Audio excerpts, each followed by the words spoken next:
When a billionaire's jealousy explodes in public, it doesn't just break rules, it starts a war. Adrian Vale never touched anyone, never showed emotion, never broke his own iron control, until the day he saw his secretary having lunch with another man. One kiss changed everything, turned professional distance into dangerous obsession, made her a target, and forced them both to choose between playing it safe or burning the whole world down together. This is their story. If you're watching from anywhere in the world, drop your city in the comments below. I want to see how far this story travels. And hit that like button so we can keep going. The coffee was exactly 71 degrees Celsius. Elena cross-checked the digital thermometer one last time before placing the cup on the polished mahogany coaster, positioning it precisely 3 inches from the right edge of Adrian Vale's desk. Not 2 inches. Not 4. 3. She'd learned that in her first week. Adrian never said anything about it. He never said much about anything, really. But she'd noticed the way his fingers would automatically reach for that exact spot every morning at 8:47 a.m., right after he finished reviewing the overnight market reports from Tokyo. 2 years. 730 days of this routine, of being invisible in the most visible way possible.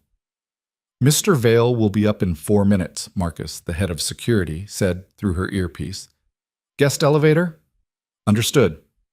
Elena straightened a stack of already straight documents, then immediately felt stupid for it. Her hands needed something to do, that was all. Idle hands led to mistakes, and mistakes led to, well, she'd seen what happened to people who made mistakes around Adrian Vale. The executive floor of Vale Industries occupied the entire 53rd story of the Castellan Tower, a glass and steel monument to excess in downtown Manhattan. From her desk outside Adrian's office, Elena had a view that most people would kill for, the Hudson River glittering in the morning sun, the Statue of Liberty small and proud in the distance, helicopters buzzing between buildings like mechanical insects. She barely noticed it anymore. What she did notice was the subtle change in air pressure when the private elevator doors opened. The way conversations in the open workspace beyond her area would die mid-sentence. The particular quality of silence that followed Adrian Vale like a second shadow. He was early. Elena's fingers flew across her keyboard, pulling up his schedule on both monitors. Meetings pushed back. Why? The door opened. Adrian Vale didn't walk into a room so much as he redistributed the gravity in it. 6'3", broad shoulders that his custom Tom Ford suit somehow made look even broader. Dark hair that was always exactly as messy as it needed to be to suggest he had better things to think about than vanity. Which he did. Adrian thought about money, about power, about the 1,000 moving pieces of his empire that stretched from real estate to tech, to things Elena suspected but had been carefully trained not to know. He was 34 years old and worth somewhere north of $8 billion, depending on which market you were tracking. He'd built his first company at 19 and sold it at 23 for enough money to make most people retire. Instead, he'd turned around and built something bigger, then bigger still. Forbes called him a visionary. The Wall Street Journal called him ruthless. His enemies called him a lot of things, most of which weren't printable. Elena called him Mr. Vale, and she made sure his coffee was exactly 71 degrees Celsius, and she did not, absolutely did not, think about the way his hands looked when he loosened his tie at the end of a long day, the way his voice dropped half an octave when he was angry, the exact shade of gray his eyes turned when he was thinking through a problem. She definitely didn't think about those things. "Morning," he said, not quite looking at her as he passed. He never looked directly at her. It was part of the careful distance they maintained, the professional moat that kept everything functioning smoothly. "Good morning, Mr. Vale." She kept her voice level, neutral. "Your 9 a.m. with the Meridian Group has been moved to 9:30. They're running behind." "Cancel it." Elena's fingers hesitated over her keyboard. "Sir?" "Cancel the Meridian meeting. Push everything back 2 hours. I need to make a call." He was already moving into his office, already pulling his phone from his jacket pocket. She opened her mouth to ask about the lunch meeting with the Japanese investors. They'd flown in specifically for today, but Adrian was already closing his door, not slamming it. Adrian Vale never slammed doors. He simply closed them with a finality that made it clear the conversation was over. Elena stared at the closed door for exactly 3 seconds, then opened her calendar and started rearranging his entire morning. This was fine. She was good at this. Excellent at this, actually. She could juggle 15 competing priorities, manage egos the size of small countries, and make it all look effortless.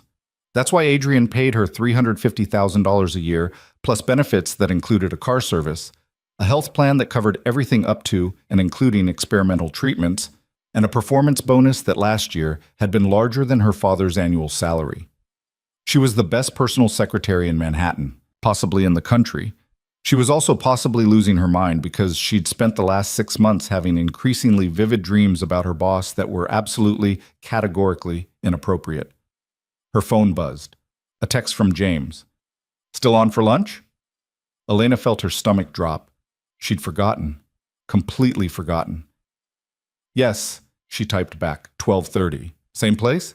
"Perfect. Can't wait." She put her phone face down on her desk and tried to focus on the email from the Meridian Group's assistant, who was going to be absolutely furious about the cancellation.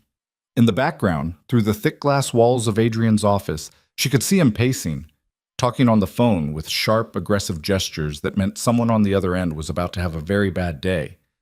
Elena had seen him destroy companies with less emotion than most people showed deciding what to have for breakfast. She'd watched him negotiate deals that shifted billions of dollars with the same casual intensity other people brought to ordering coffee.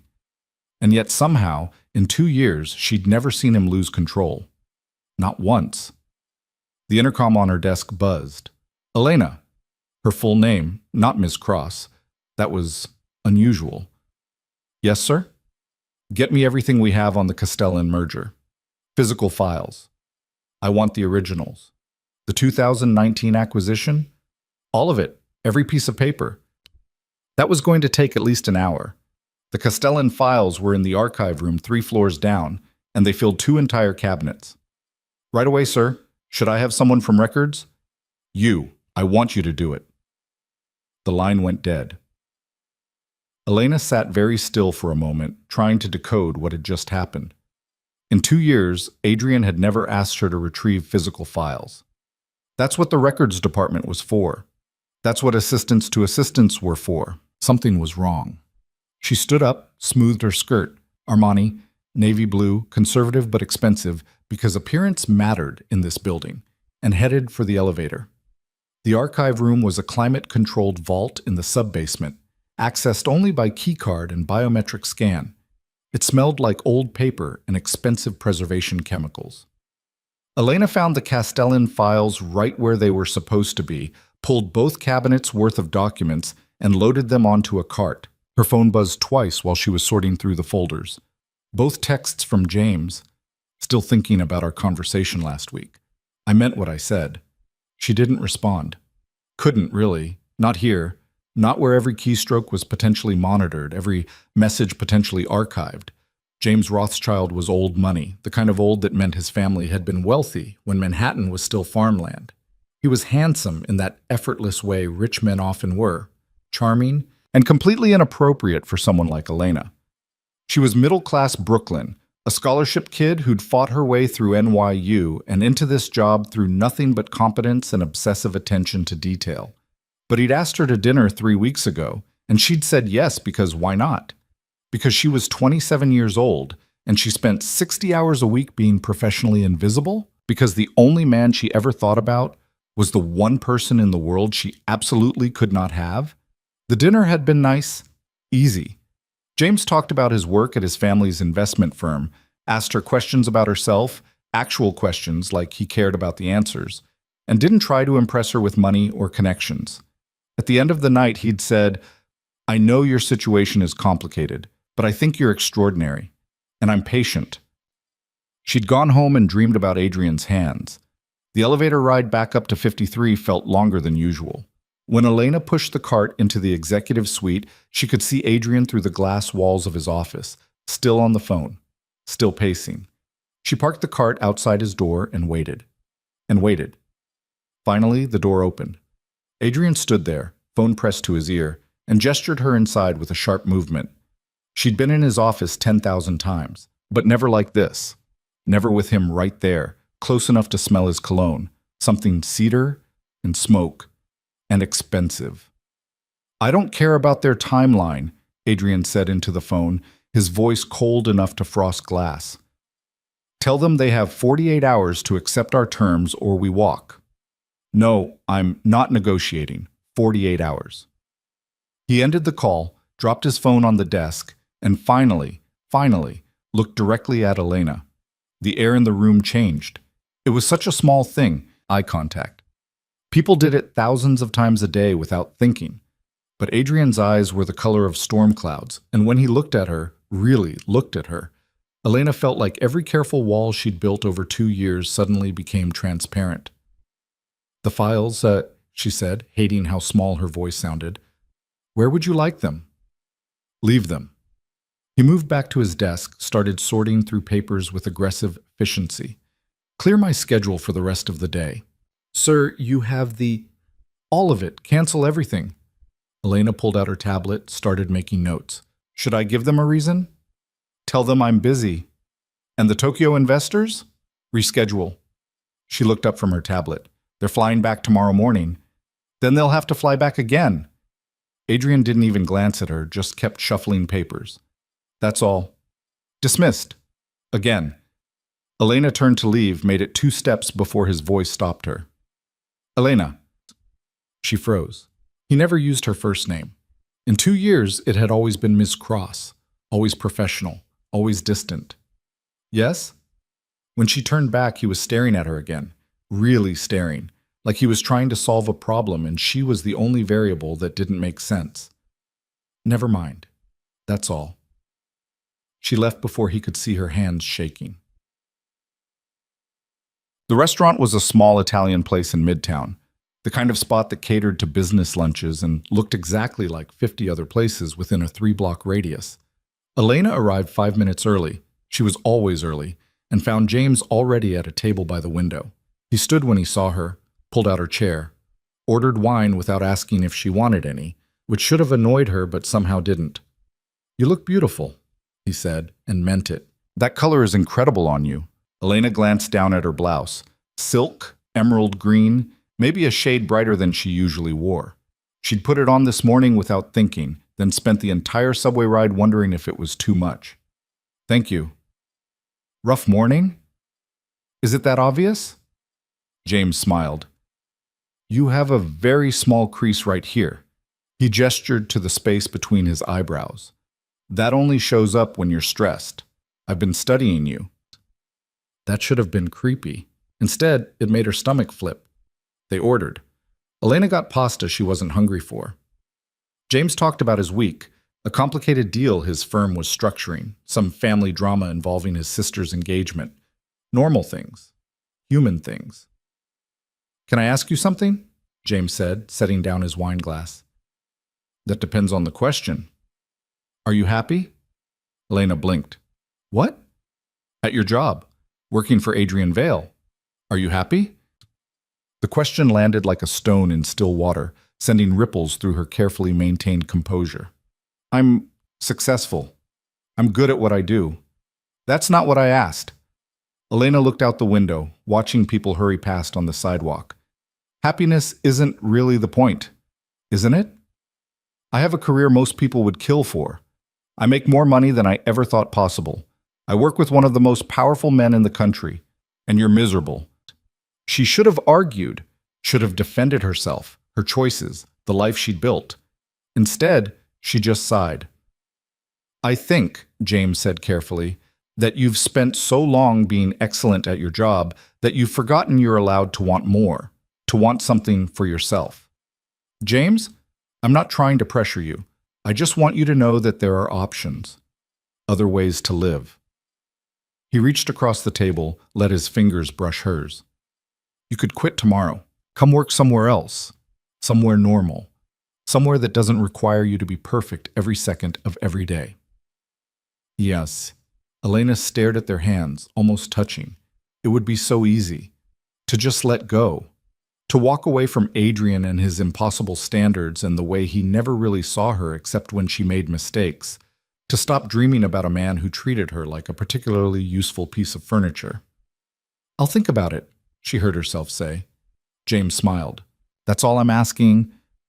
They finished lunch. James paid, insisted on it actually, waving away her credit card. They stood outside the restaurant and he pulled her into a hug that lasted just a fraction too long to be merely friendly. Coffee next week? He asked. Maybe. I'll check my schedule. You're always checking your schedule. But he said it fondly, like it was endearing instead of pathological. Elena watched him walk away, then pulled out her phone to check the time. She had 45 minutes before her next meeting, plenty of time to... She looked up and saw Adrian. He was standing across the street, next to his car, a matte black Bentley that probably cost more than most people's houses. Marcus was beside him, holding the door, but Adrian wasn't moving. He was just standing there, staring at her. Even from this distance, Elena could feel the weight of his gaze, could see the rigid set of his shoulders, the way his hands were clenched at his sides. Their eyes met across 2 lanes of traffic and 50 feet of sidewalk. Then Adrian moved, not toward his car, toward her. He crossed the street like he owned it, like the taxis and delivery trucks would simply have to navigate around him because he certainly wasn't going to stop. And they did. Cars slowed, horns didn't honk. The normal chaos of Manhattan seemed to part for him like water. Elena's heart started hammering. Something was wrong. Something was very, very wrong. Mr. Vale, she started. He didn't let her finish. Adrian Vale, who had never touched her in 2 years, who maintained professional distance like it was a religion, who treated her like a competent stranger. He reached out, grabbed her wrist, and pulled her against him. Then he kissed her. It wasn't gentle, wasn't tentative or questioning. It was possession, claim. A statement written in the language of lips and teeth, and his hand fisted in her hair. Elena's brain short-circuited. She should push him away, should remember where they were, on a public street in the middle of the day where anyone could see, where everyone was definitely seen. Instead, she kissed him back. She'd imagined this. Late at night, in the privacy of her apartment, she'd let herself imagine what it would be like if Adrian ever looked at her the way he looked at a problem he intended to solve. If he ever touched her the way his hands moved across contracts he was about to sign. The reality was nothing like her imagination. It was better, and worse, and completely insane. When he finally pulled back, and it felt like years later, like the entire world had aged while they stood there, his eyes were dark, furious, desperate. Mine, he said. Not a question, a declaration. What? Elena couldn't catch her breath, couldn't think. What are you doing? Something I should have done 2 years ago. His hand was still in her hair, his thumb brushing her jaw with a gentleness that contradicted everything else about the moment. You don't have lunch with other men. You don't let them touch you. You're mine. I'm your secretary. You're mine, he repeated, and I'm done pretending otherwise. People were staring. Of course they were staring. This was going to be on social media in about 15 seconds. The business blogs in 30. The actual news by tonight. Elena should be panicking. Should be thinking about the consequences. About how this was going to destroy her career. About what it meant that Adrian Vale, controlled, calculated Adrian, had just publicly claimed her like some kind of caveman. Instead, all she could think was, finally. We need to talk, she managed. Yes. Not here. No. But he didn't let go of her, didn't step back. My office. Now. It wasn't a request. Marcus had brought the car across the street, was standing by the open door like this was all perfectly normal. Like he witnessed his boss publicly kiss his secretary on random Tuesday afternoons all the time. Elena should refuse. Should insist on taking a cab, on maintaining some shred of professional distance even though that ship had clearly sailed and was currently somewhere in the middle of the Atlantic. She got in the car. Adrian slid in beside her and Marcus closed the door, sealing them in leather-scented silence. The partition between the front and back seats was already up. Privacy glass turned the outside world into murky shapes and shadows. 2 years, Adrian said, not looking at her, looking straight ahead like he was addressing the partition instead of the woman whose lipstick was probably smeared across his mouth. I've wanted you for 2 years. Elena's hands were shaking. She pressed them flat against her thighs. You never said anything. You worked for me. There were rules. There are still rules. I don't care. Now he did look at her, and the intensity in his gaze made her stomach flip. I saw you with him, saw him touch you, and I realized I don't care about the rules anymore. I don't care about being professional or appropriate or any of the bullshit we've been hiding behind. James is just, I don't want to hear his name. Adrian's voice went cold. I don't want to know who he is or what he wants or why you were smiling at him like that. Like what? Like he was worth your time. Like he could give you something I couldn't. The car turned onto 6th Avenue, heading back toward Vale Industries, back toward the tower where this had all started, where Elena had spent 2 years being perfect and professional and completely, utterly invisible. What do you want from me? She asked quietly. Adrian was silent for a long moment. When he finally spoke, his voice was rough, raw. Everything. I want everything. That's not an answer. It's the only one I have. He reached out, traced the curve of her jaw with one finger. Such a small touch. It felt like lightning. I want you to stop pretending you don't feel this too. I want you to stop going to lunch with men who aren't me. He stopped, breathed. I want you to be mine, completely, and I want to be yours the same way. Elena closed her eyes. This was insane. This was career suicide. This was everything she'd promised herself she wouldn't do when she took this job. Okay, she whispered. Okay? She opened her eyes. I want that too. I've wanted it for... She couldn't say 2 years. Couldn't admit that she'd been just as gone as he apparently was. A long time. Something shifted in Adrian's expression. The desperation faded, replaced by something that looked almost like relief. He pulled her across the seat, positioned her so she was practically in his lap, and kissed her again. This time it was different, slower, deeper, a promise instead of a claim. The car pulled up to Vale Industries far too quickly. Marcus opened the door, and Adrian helped Elena out like nothing unusual had happened. Like they arrived at the office together all the time. The lobby was full of people, employees, visitors, all of them with phones.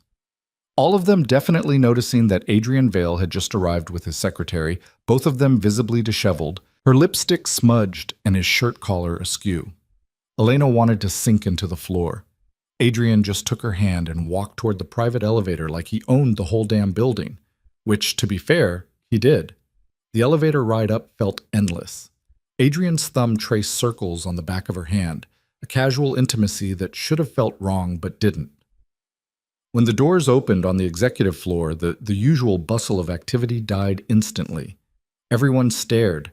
Adrian ignored them. Led Elena past her desk, past the glass walls of his office, into the private conference room that connected to his suite. The door closed, locked. Then they were alone. This is going to be complicated, Elena said, because someone had to say it. I know. People are going to talk. Let them. I could lose my job. You won't. Adrian pulled her close again, rested his forehead against hers. But if you want to leave, if this is too much, tell me now, before we go any further. Elena thought about James, about his offer of a normal life, a safe life, a life where she could have dinner without worrying about optics, where she could date someone who actually saw her as an equal instead of an employee. Then she thought about the last 2 years, every morning watching Adrian arrive, every late night when it was just the two of them and the city lights, and the careful distance they maintained. Every moment she'd push down her feelings because they were inappropriate and unprofessional and completely impossible. I don't want safe, she said. Adrian smiled, actually smiled, which was rare enough to feel like a gift. Good. Because I'm not offering safe, I'm offering dangerous, complicated, probably messy. Messy how? My world isn't kind, Elena. There are people who will see you as a weakness, as leverage. Getting involved with me means stepping into something that could hurt you. Are you trying to scare me off? I'm trying to be honest. His hand slid down to her waist, pulled her closer. Because once we cross this line, there's no going back. I'm not good at casual. I don't share. And I protect what's mine with everything I have. I'm not yours yet. Aren't you? Elena should argue, should point out that one kiss didn't make her his property, that she had agency and choices and a life outside of his orbit, but she'd stopped lying to herself somewhere between the car and the elevator. Yes, she admitted. I think I've been yours for a while now. The kiss that followed was inevitable. Was 2 years of carefully maintained distance finally, catastrophically collapsing. Adrian backed her against the conference table, his hands in her hair, on her waist, everywhere. Elena grabbed his tie, pulled him closer, and let herself feel everything she'd been suppressing for 730 days. Somewhere in the rational part of her brain, she knew this was a terrible idea, knew there would be consequences, HR violations, gossip, probably a lawsuit or two. She didn't care. Adrian broke the kiss long enough to look at her, really look at her, like he was memorizing her face. Tell me this is real. Tell me I'm not imagining what I saw in your eyes every time you handed me my coffee. It's real. Elena smoothed his collar, a gesture she'd done 1,000 times before, but never like this, never with permission. I thought I was hiding it. You were, from everyone but me. His thumb brushed her lower lip. I noticed everything. The way you'd look away when I walked past. The way your hands would shake when I got too close. I thought I was going insane. You thought you were, Elena laughed, the sound surprising her. I've been having dreams about you for 6 months. Only 6 months? His smile was wicked. I've been having dreams about you since day one. You're terrible at your job then. You didn't show it once. I'm excellent at my job. That's why I didn't show it. Adrian stepped back, ran a hand through his hair. But I'm done. I'm done pretending. Done watching you be professional and distant when all I want is this. Elena perched on the edge of the conference table, trying to catch her breath, trying to think. So what happens now? Now you tell me about him. James? Adrian's expression went dark. I don't want to know his name, but I need to know what he is to you. He's nothing. We had dinner a few weeks ago. He's nice, safe. The opposite of you, basically. Elena met his eyes.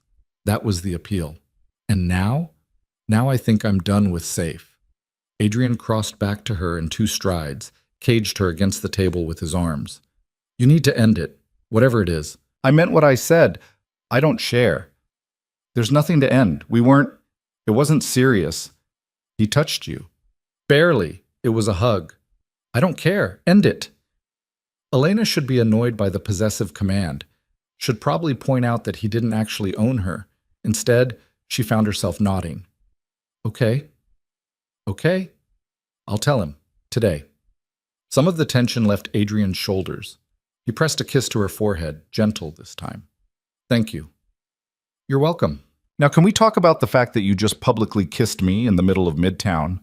No. Adrian, I'm not apologizing for that, or for anything else that's about to happen. Elena laughed, the sound half hysterical. This is insane. You know that, right? This is completely, objectively insane. Probably. I could sue you for harassment. You could. He didn't seem worried. Will you? No. Then stop trying to find problems and just feel it. Elena looked at him, at this man who commanded empires and made board members sweat and had never, in 2 years, shown her anything but professional courtesy, who was now looking at her like she was the only thing in the world that mattered. I'm scared, she admitted. Good, so am I. You don't get scared. I do. Adrian's hand found hers, threaded their fingers together. I'm scared of what this means, of what I'm risking, of the fact that I just blew up every rule I've ever had because I couldn't stand watching another man touch you. That's not very rational. No, it's not. He pulled her off the table into his arms, but I'm done being rational about you. They stood like that for a long moment, just holding each other while the city hummed outside the windows.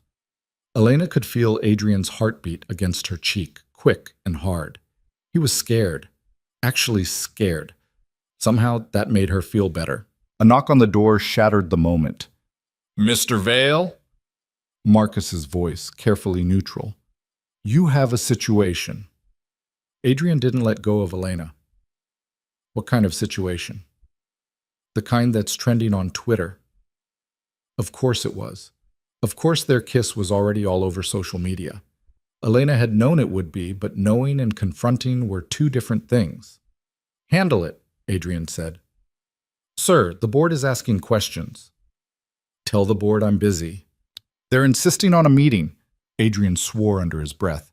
Fine, 20 minutes, conference room B. I'll let them know. When Marcus's footsteps faded, Elena stepped back. This is what I meant by complicated. I know. The board is going to lose their minds. Let them. Adrian straightened his tie, checked his reflection in the glass wall. They don't run this company. I do. Adrian, Elena. He turned to her, cupped her face in his hands. I need you to trust me. Can you do that? She thought about James and his offer of a normal life, about the safe choice, the smart choice. Then she thought about the way Adrian had looked at her across the street, the way he'd crossed traffic like it was nothing because seeing her with someone else had broken something fundamental in him. Yes, she said, I trust you. Good. He kissed her once more, quick and hard. Now go back to your desk.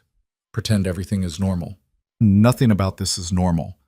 Then pretend anyway. I need you to be who you've always been while I handle this. Elena wanted to argue, wanted to stay with him, face whatever was coming together. But she understood the game they were playing, understood that right now, normalcy was a weapon. Okay. She left the conference room, walked back to her desk on shaky legs. Her phone was already exploding with notifications, text messages from friends, emails from reporters, a missed call from her mother, which was going to be a fun conversation. The entire executive floor was pretending to work while actually watching her. Elena ignored them, sat down at her desk, and opened her email like it was just another Tuesday afternoon. Inside Adrian's office, she could see him preparing for the board meeting, putting on his armor, becoming the version of himself that didn't show weakness or doubt or fear. Her phone buzzed, a text from James. Did I just see what I think I saw? Elena stared at the message, thought about everything that had changed in the last hour, everything that was about to change. Can we talk? She typed back. Tonight? Of course. Are you okay? Was she? Elena looked through the glass at Adrian, at the man who had just upended her entire world because he couldn't stand seeing her smile at someone else. I will be, she sent. I'll explain everything tonight. Another buzz. This time from Adrian. Whatever happens in this meeting, remember what I said. You're mine, and I'm yours. Nothing changes that. Elena saved the message. Then she pulled up his calendar and started rescheduling the meetings he'd canceled that morning. Because he was right. They needed to pretend. Needed to look like everything was normal while the world exploded around them. But underneath her professional calm, underneath the careful mask she'd perfected over 2 years, Elena was smiling. Because Adrian Vale, controlled, calculating, untouchable Adrian Vale, had finally broken. And he'd broken for her. The board meeting lasted 93 minutes. Elena knew because she watched the clock on her computer screen tick through every single one of them. Her stomach twisted into knots that had nothing to do with the lukewarm coffee she'd been nursing since Adrian disappeared into conference room B. She could see shapes moving behind the frosted glass, could hear raised voices occasionally breaking through the soundproofing. At one point, something heavy hit the table. A fist, maybe, or a briefcase slammed down for emphasis. Her phone wouldn't stop buzzing. 3 reporters had somehow gotten her direct number. Her college roommate wanted to know if she was okay. Her mother had called twice more, and Elena was definitely not ready for that conversation. And James kept texting, increasingly worried messages that made guilt twist alongside the anxiety in her gut. Elena, seriously, call me when you can. The photos are everywhere. I just want to make sure you're all right. She should respond. Should tell him she was fine, that she'd explain everything tonight like she'd promised. But her fingers felt numb, and every time she tried to type something, the words dried up before they could form. Ms. Cross? Elena looked up to find David Chen, one of the junior associates, hovering by her desk, with the kind of expression people wore when approaching something that might explode. Yes? He shifted his weight. Is there anything you need? Coffee or, I don't know, anything? It was sweet, actually. David was 24 and nervous around everyone more senior than him, which in this building meant basically everyone. But right now he looked genuinely concerned. I'm fine, Elena said, managing what she hoped was a reassuring smile. Thank you, though. Okay, cool. Everyone's talking, and I wanted to make sure. He stopped, seemed to realize he was making it worse. Sorry, I'll just go. He fled back to his cubicle, and Elena resisted the urge to put her head down on her desk. Everyone was talking. Of course they were. By now the entire building probably knew that Adrian Vale had kissed his secretary in broad daylight on a midtown sidewalk. The security footage from the lobby definitely showed them arriving together, her lipstick smeared and his composure visibly cracked. This was a nightmare. Except it wasn't. That was the confusing part, because underneath the anxiety and the panic and the certainty that her career was imploding in real time, Elena felt something else entirely. She felt alive. The door to conference room B opened. Adrian walked out first, his expression carved from stone. Behind him came the board members, 8 men and 2 women who collectively controlled enough wealth to buy small countries. They looked furious. Every single one of them. Adrian didn't seem to care. He walked straight past Elena's desk without looking at her, into his office, and closed the door. Not slammed, just closed with that same terrible finality. Margaret Jo, the board's chairwoman, stopped at Elena's desk. She was 60, ruthless, and had a reputation for eating junior executives for breakfast.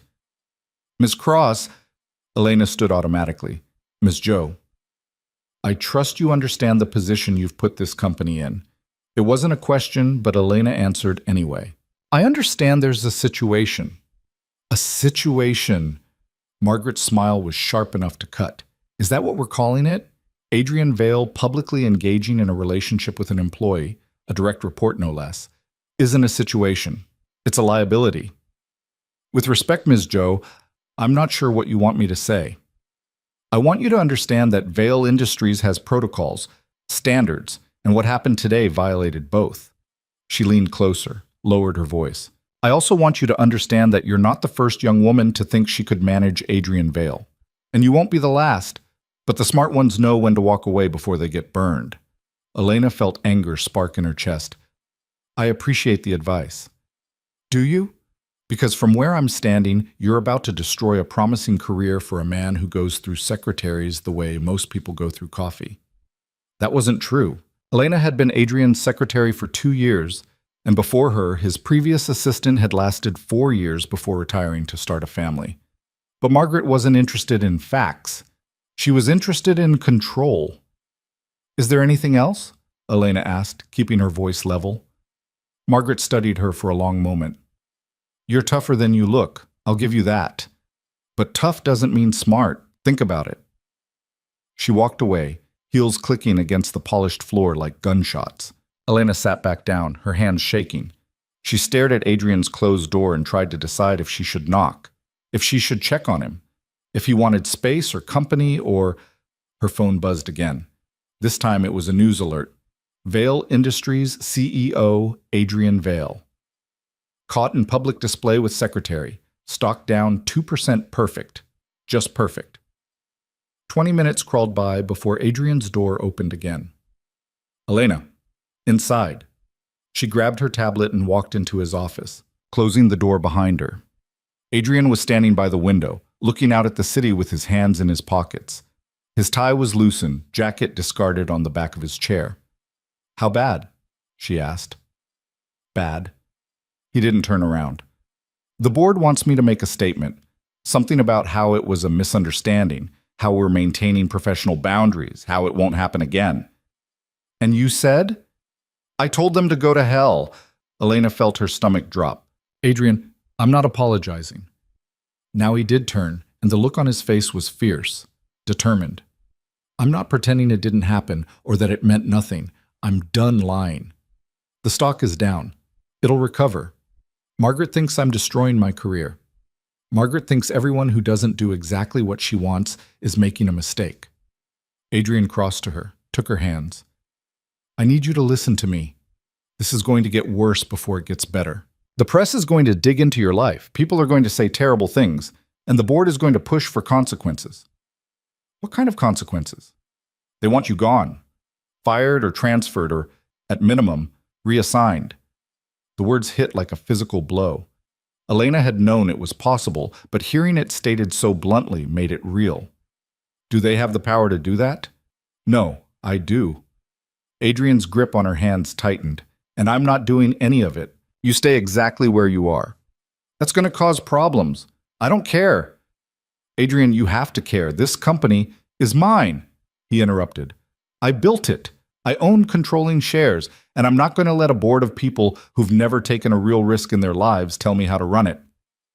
Elena pulled her hands free, put some distance between them. She needed to think, and she couldn't do that when he was touching her. This isn't just about us. If the stock keeps dropping, if investors lose confidence, then I'll handle it. That's what I do. By doing what? Making more grand gestures? You can't fix this with confidence and aggression. Adrian's jaw tightened. What do you want me to do? Pretend it didn't happen? Send you away? No. But maybe we need to be strategic. Let things calm down. Keep some distance for a while until… No. Adrian, I said no. He closed the distance between them again, cupped her face in his hands. I spent 2 years keeping distance. 2 years pretending I didn't want you. I'm not doing it again. Elena closed her eyes. You're being stubborn. I'm being honest. There's a difference. Honest doesn't pay the bills when the board votes you out. They can't vote me out. I own 53% of the company. They can make your life hell, though. Adrian smiled, and it wasn't a nice smile. Let them try. I've dealt with worse than a board of entitled assholes who think they run things. There was a knock on the door.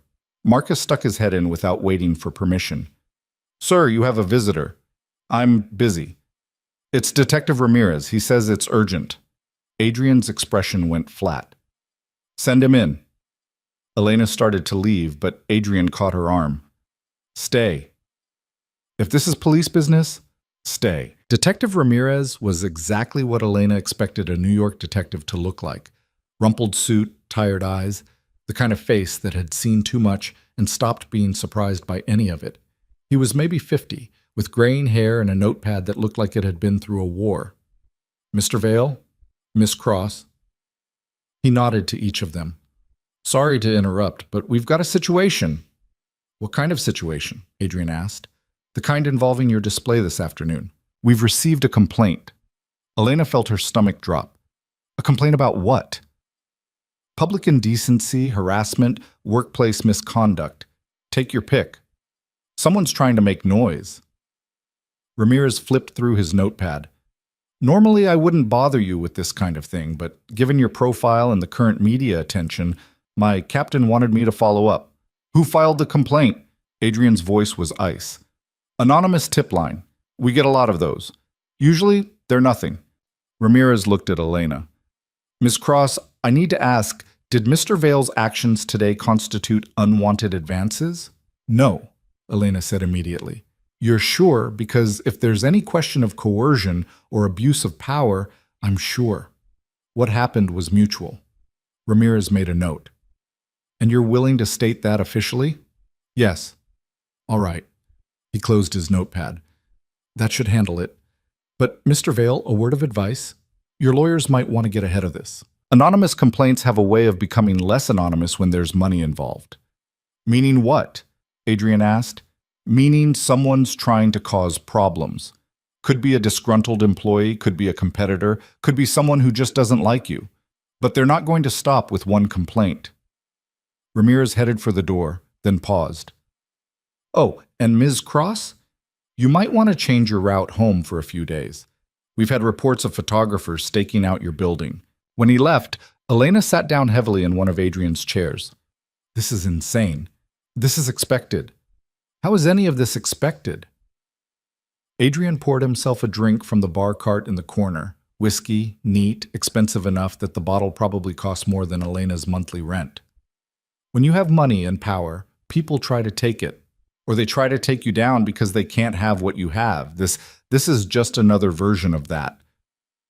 It's not the same. This is personal.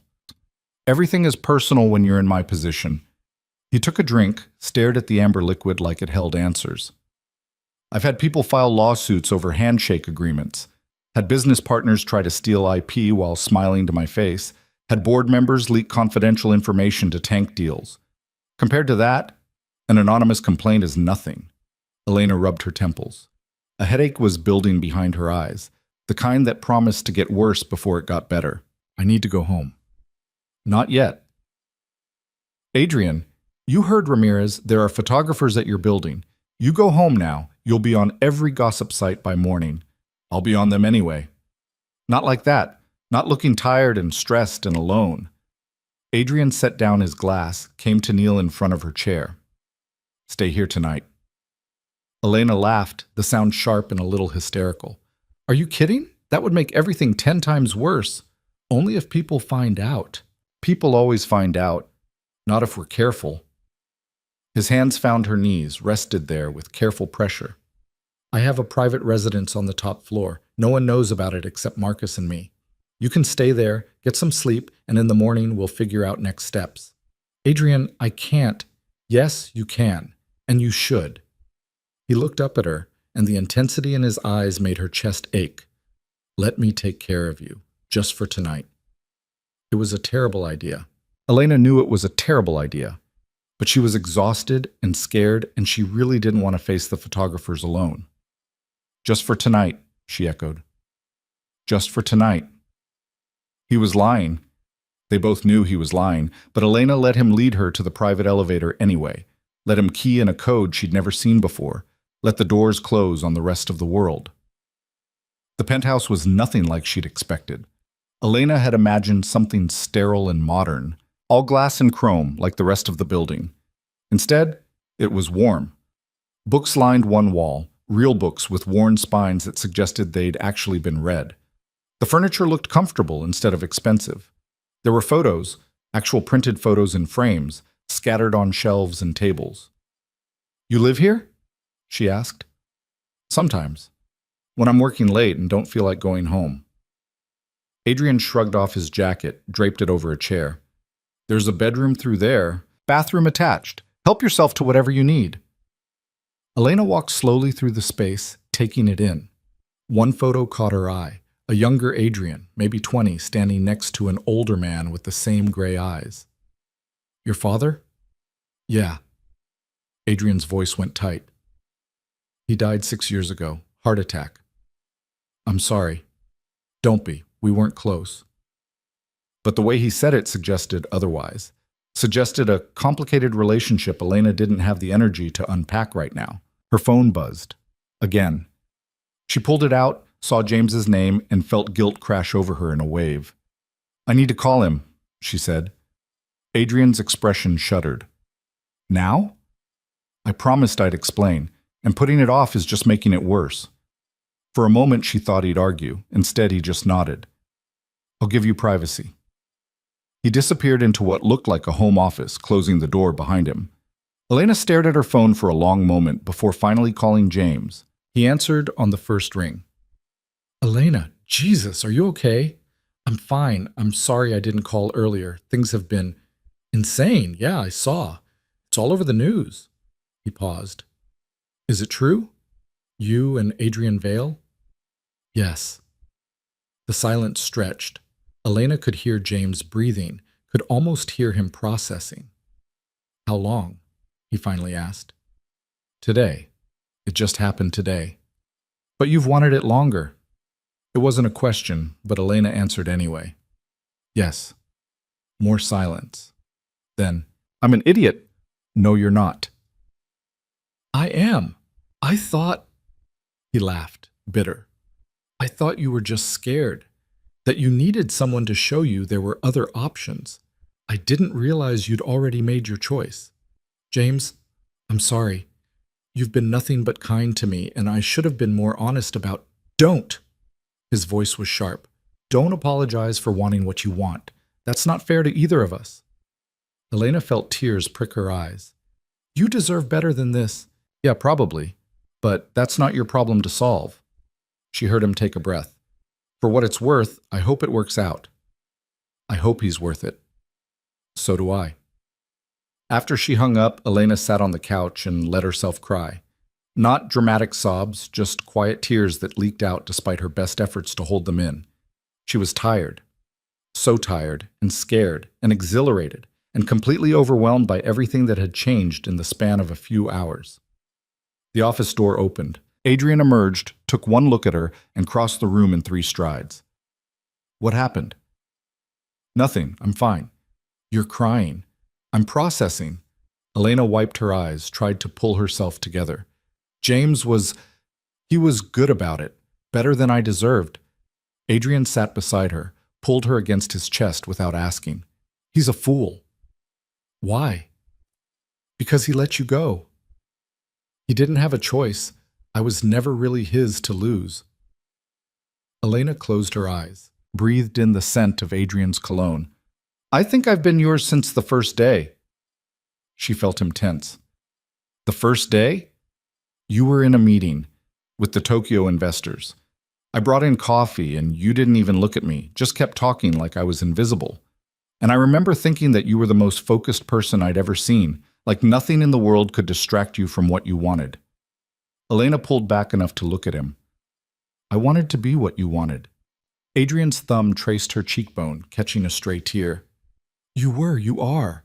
I just didn't let myself admit it. Why not? Because wanting you meant losing control. And control is the only thing that's ever kept me alive in this world. He rested his forehead against hers. My father built an empire on ruthlessness and fear. When he died, everyone expected me to fail, to be too young, too soft, too different. So I became harder, colder. I made sure no one could find a weakness. And then I showed up. And then you showed up, he agreed, beautiful and competent and completely off limits. And every day you handed me coffee at exactly 8:47, and I died a little inside because I wanted you so badly and couldn't have you. Elena kissed him, soft and slow and sweet. You have me now. Do I? Yes. Even though it's complicated, even though people are going to make your life hell, even though. Elena pulled back, managed a smile, though I reserve the right to panic about it later. Fair enough. Adrian stood, held out his hand. Come on, you need sleep. The bedroom was as unexpected as the rest of the penthouse. A massive bed with soft sheets, blackout curtains, another wall of books. Adrian rummaged through a drawer and produced a t-shirt. It'll be too big, but it's clean. Elena took it, felt the soft cotton. Thank you. Bathroom's through there, towels in the cabinet. I'll be in the office if you need anything. You're not staying? Adrian's expression did something complicated. I'm trying to be respectful. I don't want respectful, not tonight. Elena set the t-shirt on the bed, crossed to him. I want you to stay. Elena, please. I don't want to be alone. She watched him war with himself, watched propriety fight with desire and lose spectacularly. Okay, I'll stay. They changed in separate rooms like awkward teenagers, which was ridiculous given what had happened earlier. But there was something different about this. Something more intimate than kissing in public or conference rooms. This was private. Real. When Elena emerged from the bathroom in Adrian's t-shirt, which did indeed swallow her whole, he was already in bed, reading something on his phone. He looked up when she appeared, and his expression went soft. Come here. She climbed into bed beside him, let him pull her close. His heart beat steady against her ear, and for the first time in hours, Elena felt herself relax. What happens tomorrow? She asked quietly. Tomorrow, we face whatever comes. Together. That's not a plan. It's the only plan I have. Adrian's fingers traced patterns on her back, soothing. I'm good at a lot of things, Elena, but I'm terrible at this. At relationships, at letting people in, at being vulnerable. So am I. Then we'll figure it out as we go. Elena tilted her head up to look at him. What if we can't? What if this falls apart? Then at least we tried. At least we were honest about what we wanted instead of hiding from it. He kissed her forehead. But I don't think it's going to fall apart. I think we're going to fight and struggle and probably make each other crazy. And I think it's going to be worth it. You sound very sure. I'm not, but I'm choosing to believe anyway. Elena settled back against his chest, closed her eyes. Okay, me too. They fell asleep like that, tangled together in the middle of Adrian's enormous bed. And for a few hours, the rest of the world stopped mattering. Elena woke to sunlight filtering through the curtains and the smell of coffee. For a moment, she forgot where she was. Then memory crashed back. The kiss, the board meeting, the decision to stay. Adrian. She sat up, found herself alone in the bed. Voices drifted from the other room, Adrian's and someone else's, having a conversation in low, urgent tones. Elena grabbed her clothes from yesterday, changed quickly, and emerged to find Adrian talking with Marcus in the kitchen. Need to move the meeting to... Adrian stopped when he saw her. Morning. Morning. Elena accepted the coffee he offered, gratefully. What's going on? Marcus has news. None of it good. Marcus pulled out his phone, showed her a series of headlines. They were worse than she'd expected. Photos of the kiss from multiple angles. Speculation about their relationship. Op-eds about workplace harassment and abuse of power. And worst of all, an interview with someone claiming to be a former Vail Industries employee, alleging a pattern of inappropriate behavior. That's bullshit, Elena said immediately. Of course it is, but it doesn't matter. Adrian took the phone back, tossed it on the counter with more force than necessary. People will believe what they want to believe. The board is meeting again this afternoon, Marcus added. Emergency session. They want blood. Let them want it. They're not getting mine. Adrian looked at Elena. But they might want yours. She understood what he wasn't saying. The board would push for her termination, would frame it as protecting the company, maintaining standards, doing the right thing. I'll resign, she heard herself say. No. Adrian, if it stops this, it won't stop anything. It'll just prove they can manipulate me through you. The answer is no. Then what do we do? Adrian was quiet for a long moment. When he finally spoke, his voice was calm, decided. We go on offense. Meaning what? Meaning we stop defending and start attacking. We make a statement, a real one. We own this, and we make it clear that anyone who has a problem with it can deal with me directly. Marcus winced. Sir, that's exactly what we're doing. Set up a press conference for this afternoon before the board meeting. Adrian? Elena started, but he cut her off with a look. Trust me, please.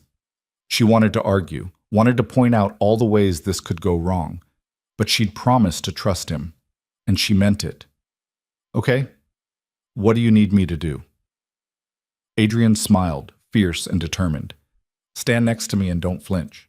The press conference was scheduled for 2 o'clock, which gave Elena exactly 4 hours to prepare for what was probably going to be the worst afternoon of her life. She went home first. Marcus drove her in one of the company SUVs with tinted windows, took a route that avoided the photographers still camped outside her building. She showered, changed into a dress that was professional but not apologetic, and stared at herself in the mirror, trying to find the version of Elena Cross who could stand in front of cameras and not fall apart. Her phone rang. Her mother. Elena closed her eyes, considered not answering, but that would just delay the inevitable. Hi, Mom. Elena Marie Cross? What in the name of all that's holy is going on? Her mother only used her full name when she was either furious or terrified. Right now it sounded like both. I'm assuming you saw the news. Saw it? Your cousin Teresa sent me links at 6 this morning. 6, Elena. I hadn't even had my coffee. Her mother's voice pitched higher. Is it true? Are you involved with your boss? Yes. The silence on the other end was deafening. Elena could picture her mother in the kitchen of her small house in Brooklyn, probably gripping the counter for support. Mom, say something. I'm trying to figure out if I should be worried or angry. Both seem reasonable. Elena. Her mother's voice softened. Baby, what are you doing? That man, he's dangerous. Not like criminals dangerous, but powerful, I know. Elena sat on the edge of her bed, suddenly exhausted despite the shower. I know what he is. I know what his world is like, and I'm doing it anyway. Why? Because I love him. The words came out before Elena could stop them. She hadn't even admitted it to herself yet, let alone said it out loud. But there it was, hanging in the air like truth always did, uncomfortable and undeniable. Oh, sweetheart, her mother sighed. Love doesn't pay the bills when you lose your job. Love doesn't protect you when those people decide you're in their way. I know. Do you? Because from where I'm sitting, it looks like you're throwing away everything you've worked for on a man who kisses you in public and starts wars with his own board. Elena laughed despite everything. That's a pretty accurate summary, yeah. This isn't funny. I know it's not. But Mom, you always told me to fight for what I wanted, to not let anyone make me small. That's what I'm doing. I meant in your career, in your life, not for some billionaire who sees me, Elena interrupted. Really sees me, not as a tool or an assistant or someone to use, as a person, as an equal. She took a breath. I've spent 2 years being invisible, being perfect, and I'm tired. I'm tired of pretending I don't want this. Her mother was quiet for a long time. When she finally spoke, her voice was gentle. Does he treat you well? Yes. Does he respect you? More than anyone else I've ever known. And if this all falls apart, if you lose everything? Elena thought about the question seriously, tried to imagine her life without Adrian, without this job, starting over from nothing. The thought should have terrified her. It didn't. Then I'll rebuild, but at least I'll have tried. You're stubborn, just like your father. Is that a compliment? I haven't decided yet. Her mother paused. Call me after this press conference. I want to know you're okay. I will. I promise. And Elena, if that man hurts you, I don't care how many billions he has. I'll make him regret it. Elena smiled, felt tears prick her eyes. Love you too, Mom. Marcus picked her up at 1:30. The drive back to Vale Industries felt surreal, like moving through a dream where everything looked normal, but nothing was. Traffic flowed, people walked dogs, delivery trucks blocked intersections. The world kept spinning, even though Elena's entire existence had tilted sideways. He's nervous, Marcus said suddenly. Elena looked up. What? Mr. Vale. He's nervous about the press conference. Won't admit it, but I can tell. How long have you worked for him? 8 years? Started as his driver, worked my way up to head of security. Marcus navigated around a taxi. I've seen him negotiate billion-dollar deals without blinking. Watched him fire people who deserved it, and some who didn't. Never seen him nervous before yesterday. And now? Now he's terrified. Because this isn't about money or power. This is about you. And that makes him vulnerable in ways he's never been before. Elena processed that. Does he talk to you about this?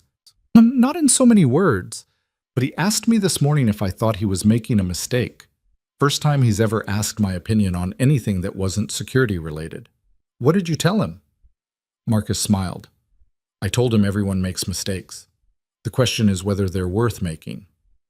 The conference room at Vale Industries had been transformed into something out of a political campaign.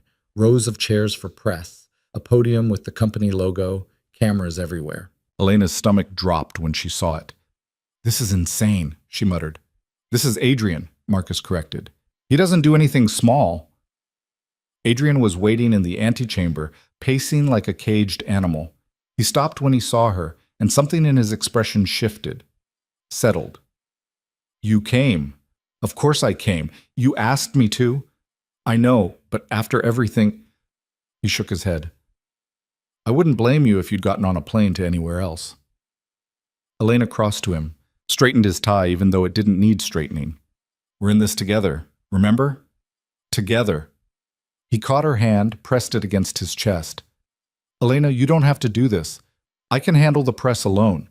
You can watch from here or leave entirely, and no one would blame you. I would blame me. Why? Because you're about to walk into a room full of people who want to tear you apart, and I'm not letting you do that alone. She looked up at him. What's the plan exactly? I'm going to tell the truth. Which is?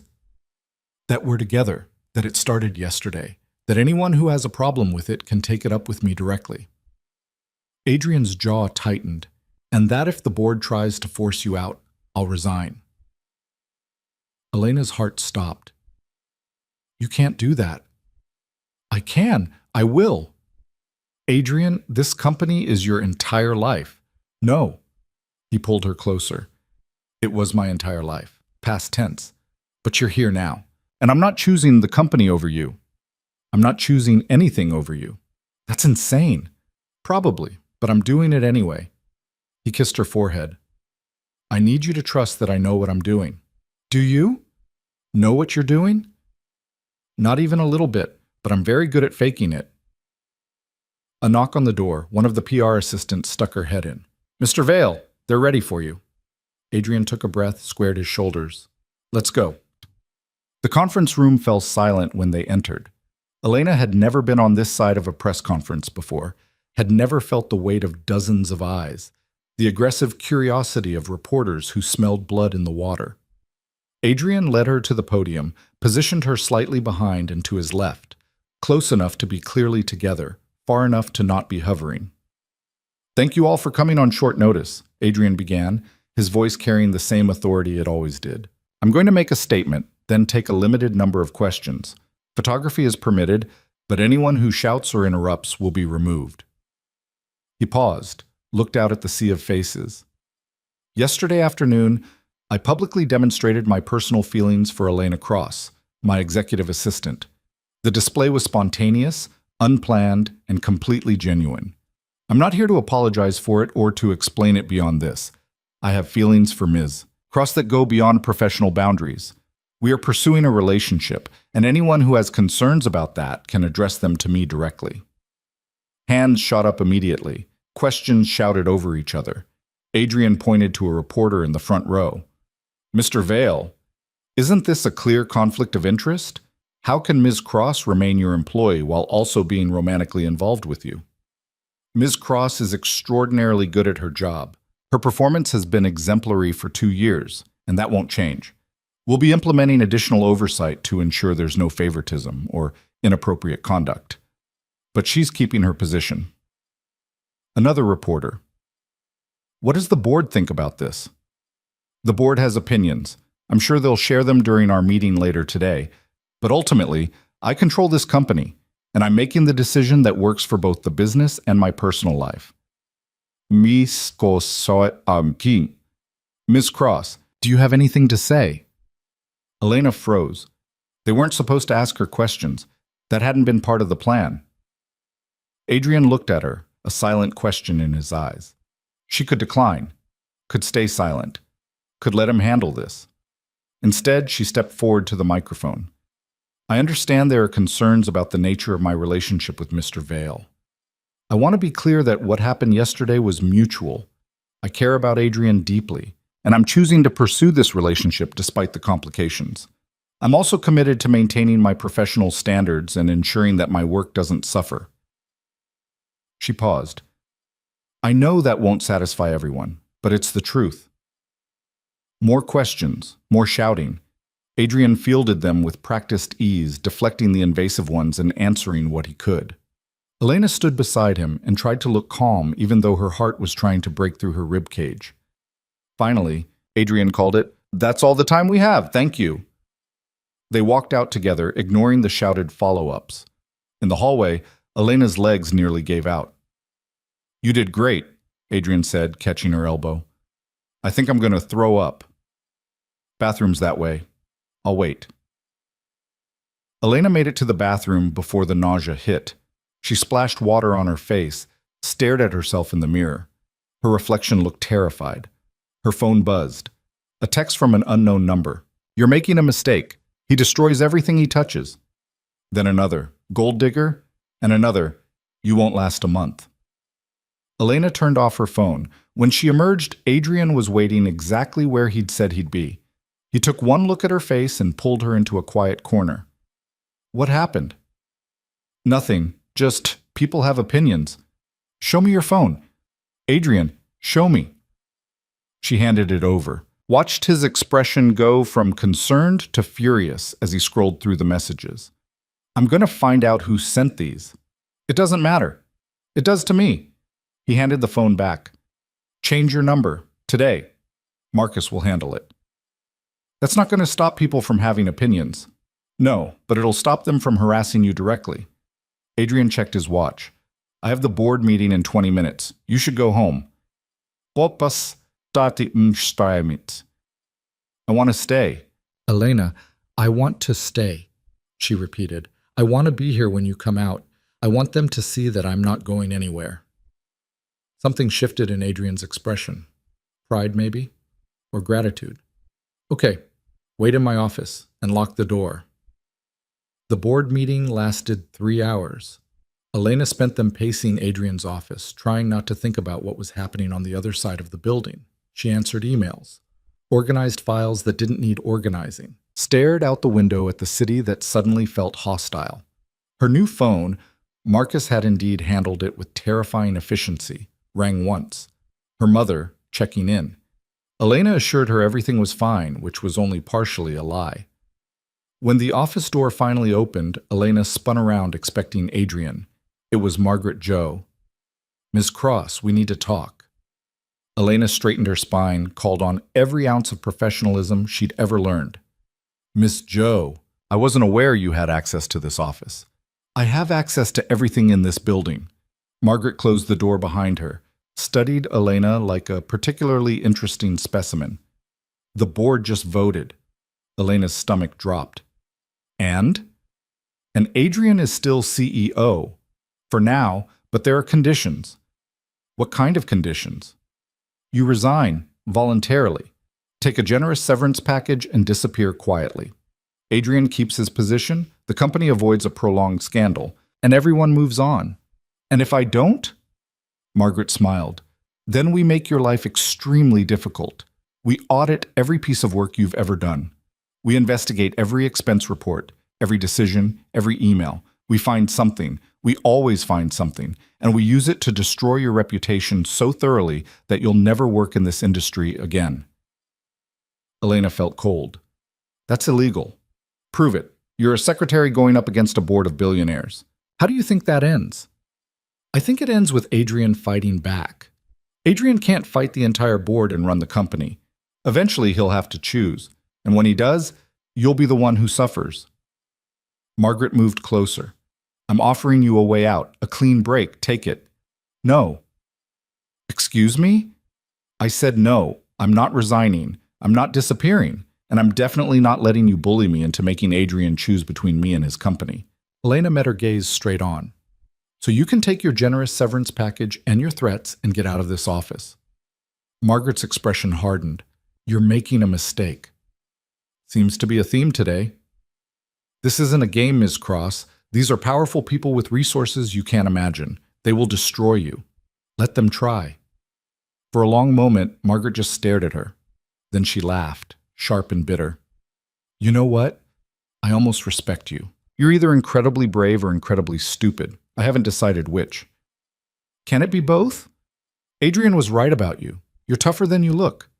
Margaret headed for the door, paused with her hand on the handle. But tough doesn't mean invincible. Watch your back, Ms. Cross. Not everyone fights fair. When she left, Elena sat down heavily in Adrian's chair. Her hands were shaking again. She pressed them flat against the desk, tried to breathe through the fear. The door opened again. This time it was Adrian, and he looked exhausted, wrung out.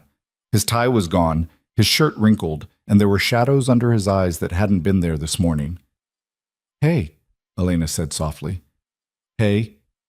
He crossed to her, pulled her up from the chair and into his arms, just held her. Margaret came to see you. How did you know? Security footage. I had Marcus watching. His arms tightened. What did she offer you? Money to leave? Threats if I stay? And you said? I told her to get out. Adrian pulled back enough to look at her. You didn't have to do that. You could have taken the deal. I don't want the deal. I want this. I want you. Elena cupped his face in her hands. What happened in the meeting? They tried to force me out. I told them if they pushed, I'd burn the entire company down before I let them have it. He smiled, but it didn't reach his eyes. We reached a compromise. What kind of compromise? You keep your job. I keep mine. But we have to implement new policies, oversight committees, ethics reviews, regular audits of our departments. Basically, they're going to watch us like hawks waiting for us to slip up. And if we do, then they have grounds to remove me. And you. Adrian sat on the edge of the desk, pulled her between his legs. So we can't slip up, ever. Elena rested her forehead against his. This is exhausting. Yes, I'm scared. Me too. But you're not backing down. No. Are you? She thought about Margaret's threats, about the messages on her phone, about her mother's worry and the press conference and the sheer insanity of everything that had happened in the last 36 hours. No, she said, I'm not backing down. Good. Adrian kissed her, slow and thorough, because I have something to tell you. That sounds ominous. There's a family gathering this weekend, my mother's birthday. The entire Vale family will be there, plus various business associates and social climbers. He paused. I want you to come with me. Elena blinked. As your date? As my partner. I want them to meet you. Want them to see that you're not temporary or a phase or whatever story they're telling themselves. Adrian, that's a lot. We've been together for one day. I know. But in my world, hesitation looks like weakness. If we're doing this, we need to be all in, completely committed, no doubts. His hands found hers, held tight. I'm not asking you to marry me tomorrow. I'm just asking you to stand beside me at a party and let my family see that I've chosen you, that you're important. Elena's heart hammered. This was moving so fast, too fast. But then again, everything about them had been too fast. 2 years of carefully suppressed feelings followed by an explosion that changed everything. Okay, E, she heard herself say. Okay? I'll go to the party. I'll meet your family. I'll stand beside you. She managed a smile. But I'm going to need a really good dress. Adrian laughed, and it sounded like relief. I'll have something sent over. I can buy my own dress. I know you can, but I want to do this. Let me. There was something in his voice, a need to provide, to take care of her in the ways he knew how. Elena understood it, even if it made her uncomfortable. Fine, but nothing too expensive. I'm not making promises I can't keep. They stayed like that for a while, just holding each other in the quiet of his office. Outside, the sun was setting, turning the sky orange and pink. The city glittered below them, millions of lights coming on as darkness fell. I told my mother I love you, Elena said suddenly. Adrian went very still. What? This morning, on the phone. She asked why I was doing this, and I told her it's because I love you. Elena pulled back enough to look at him. I didn't mean to say it. It just came out. Do you? His voice was careful, controlled. Love me? Yes. I think I have for a while now. She traced the line of his jaw. I know it's too soon to say that. I know we're supposed to take things slow and be reasonable, but nothing about this has been reasonable, so why start now? Adrian's hands came up to frame her face, thumbs brushing her cheekbones. I love you too. Have since the day you told me the Tokyo investors were being unreasonable and someone needed to handle them before they walked. You were 3 weeks into the job, and you were terrified, but you said it anyway. I thought you were going to fire me. I thought about kissing you right there in front of everyone. I didn't, obviously, but I wanted to. He kissed her now, soft and sweet. I've wanted you for so long that I forgot what it felt like to not want you. Elena felt tears slip down her cheeks, happy tears this time. We're a mess. We really are. Your board hates me. They hate everyone. It's not personal. The press thinks I'm using you for money. The press can think whatever they want. I know the truth. Elena laughed through the tears. What's the truth? That you're brilliant and stubborn and you make me want to be better than I am. That you see through all the bullshit to who I actually am underneath. That you're not impressed by money or power, which makes you the only person in my life who isn't trying to take something from me. Adrian wiped her tears with his thumbs. The truth is, I'm terrified of losing you, and I'll do whatever it takes to make sure that doesn't happen. Even if it means burning your company down? Even then, though I'd prefer to avoid that if possible.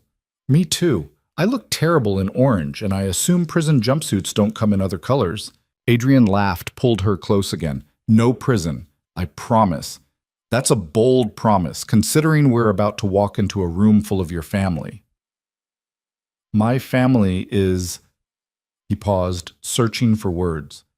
Complicated. My mother is lovely but weak. My brother is an entitled asshole. And my uncle has been trying to take control of the company since my father died. They're going to see you as a target. Comforting.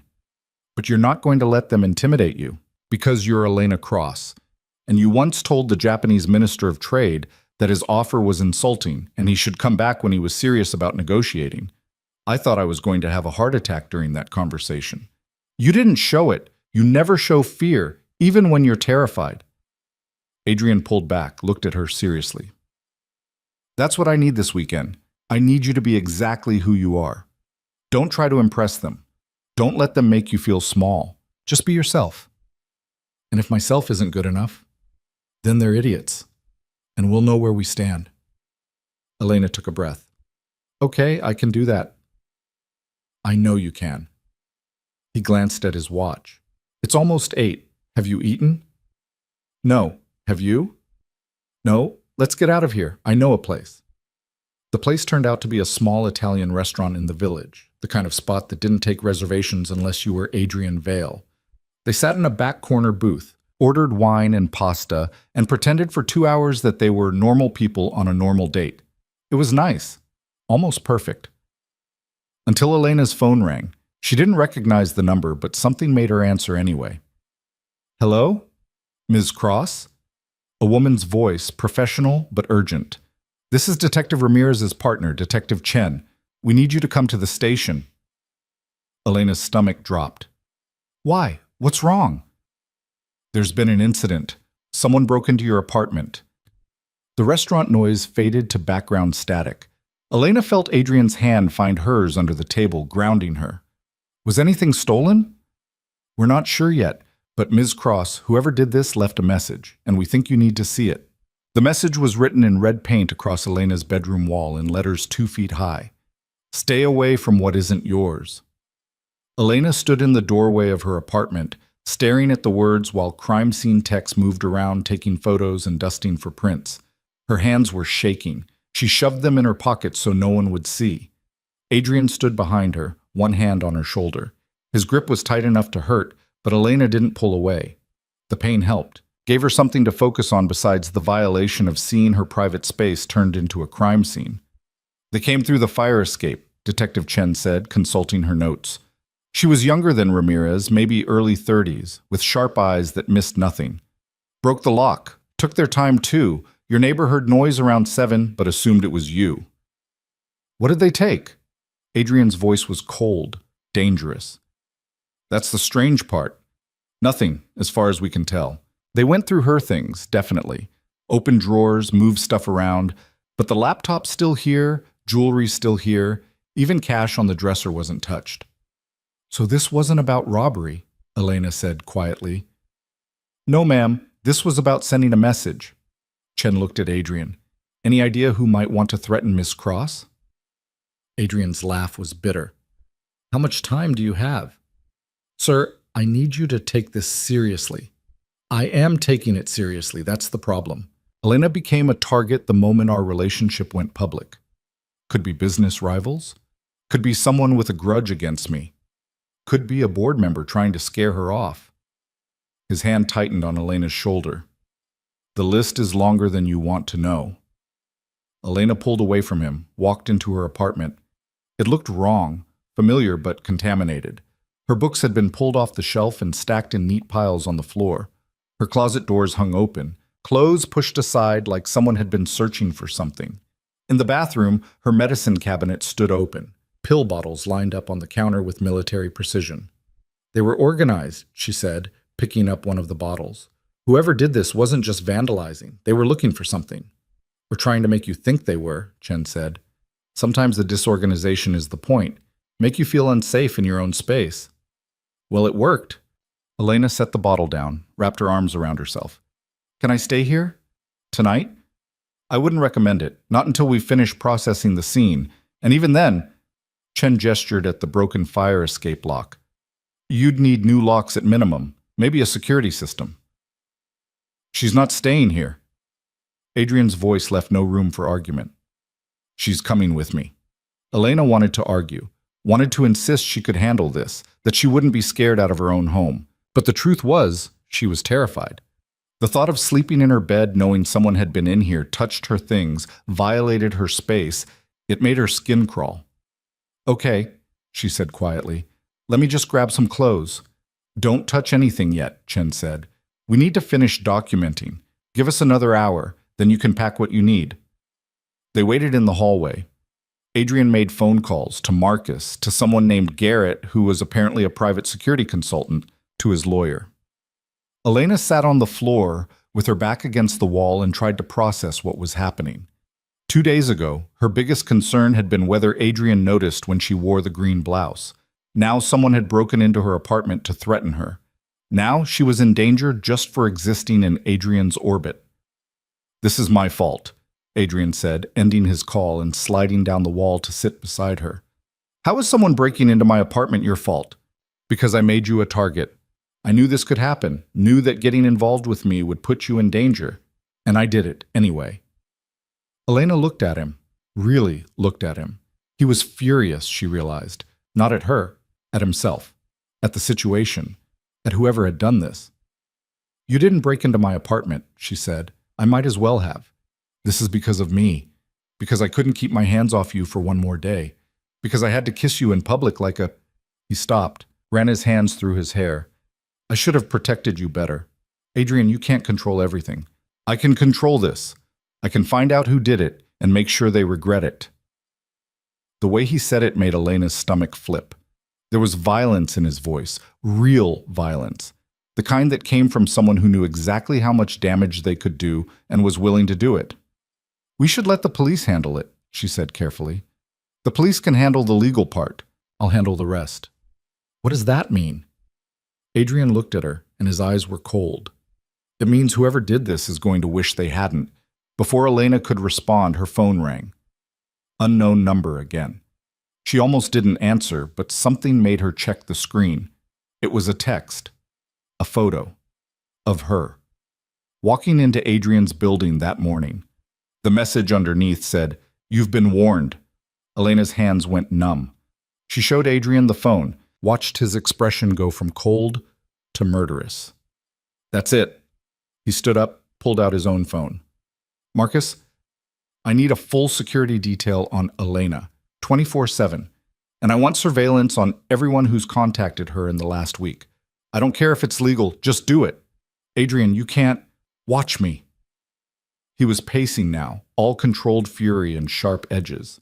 They want to threaten you? Fine. They're about to learn what happens when they come after what's mine. Elena stood, caught his arm. Stop. Just stop for a second and think. I'm thinking about how to keep you safe. By what? Starting a war? That's going to make everything worse. It's going to make them think twice before trying this again. Or it's going to escalate things until someone gets hurt. Elena pulled him around to face her. I'm scared too. I'm terrified. But we need to be smart about this, not just aggressive. Adrian stared at her for a long moment.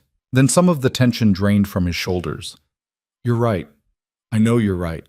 But Elena, if something happened to you, nothing's going to happen to me, because we're going to figure this out, together. Like we said. He pulled her into his arms, held her so tight she could barely breathe. I can't lose you. You won't. Detective Chen emerged from the apartment. Ms. Cross, you can pack now, but make it quick, and don't touch the bedroom wall. We're still processing it. Elena packed mechanically. Clothes, toiletries, her laptop, and work files. She tried not to look at the red letters on her wall, but they were impossible to ignore. Every time she glanced in that direction, her stomach twisted. When she emerged with her suitcase, Adrian took it from her without a word. They rode down in the elevator in silence, got into the car where Marcus was waiting. "I've arranged for a security team," Marcus said as they pulled away from Elena's building. "2 guards will be stationed outside Mr. Vale's residence. 2 more will rotate on Miss Cross during the day." "I don't need guards," Elena protested. "Yes, you do," Adrian said flatly. "And you're getting them, whether you like it or not." "This is insane." "This is necessary." "Marcus, what else?" "Garrett's team is analyzing the surveillance footage from Ms. Cross's building. They should have something by morning. And I've reached out to our contacts at NYPD. Detective Chen's good, but I want to make sure this gets priority attention." Elena leaned her head against the window, watched the city slide past. This didn't feel real. None of it felt real.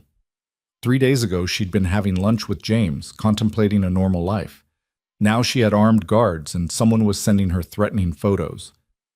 "I need to call my mother," she said suddenly. Adrian handed her his phone. "Use mine. Yours might be compromised." Of course it might be, because why not? Why not add phone hacking to the list of violations? Her mother answered on the 3rd ring. "Hello? Mom, it's me." "Elena? Whose number is this?" "Adrian's." "Mom, I need you to listen to me. Someone broke into my apartment tonight." The sharp intake of breath on the other end was immediate. "Are you hurt?" "No, I wasn't there, but they left a message, a threat." "The police are involved, but I wanted you to know in case—" She paused. "In case they try to get to me through you." "Through me?" "Elena, what have you gotten yourself into?" "I don't know yet, but I need you to be careful. Don't open the door for anyone you don't know. Don't give out information about me. And if anything feels wrong, call the police immediately." "You're scaring me." "I'm sorry, but I need you to take this seriously." There was a long pause. Then her mother's voice, steadier now. "Are you safe right now?" "Yes, I'm with Adrian. He has security." "Good. Keep it that way." Another pause. "Baby, maybe it's time to step back from this.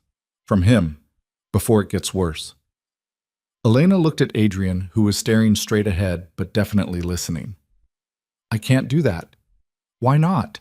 "Because I love him, and because I'm not going to let someone scare me into giving up what I want." Her mother sighed. "You're so stubborn. I get it from you."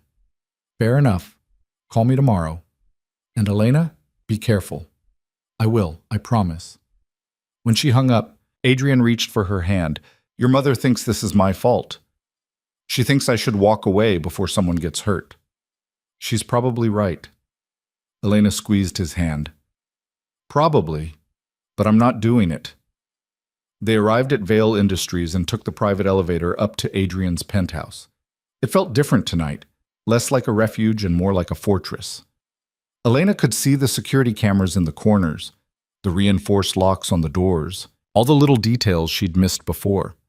Marcus left them with a promise to update them in the morning. Adrian locked the door behind him, set the security system, then turned to Elena. "I know you're trying to be strong," he said quietly, "but you don't have to be. Not with me." That's all it took. The careful control Elena had been maintaining since the phone call shattered. She started crying, not quiet tears, but actual sobs that shook her whole body.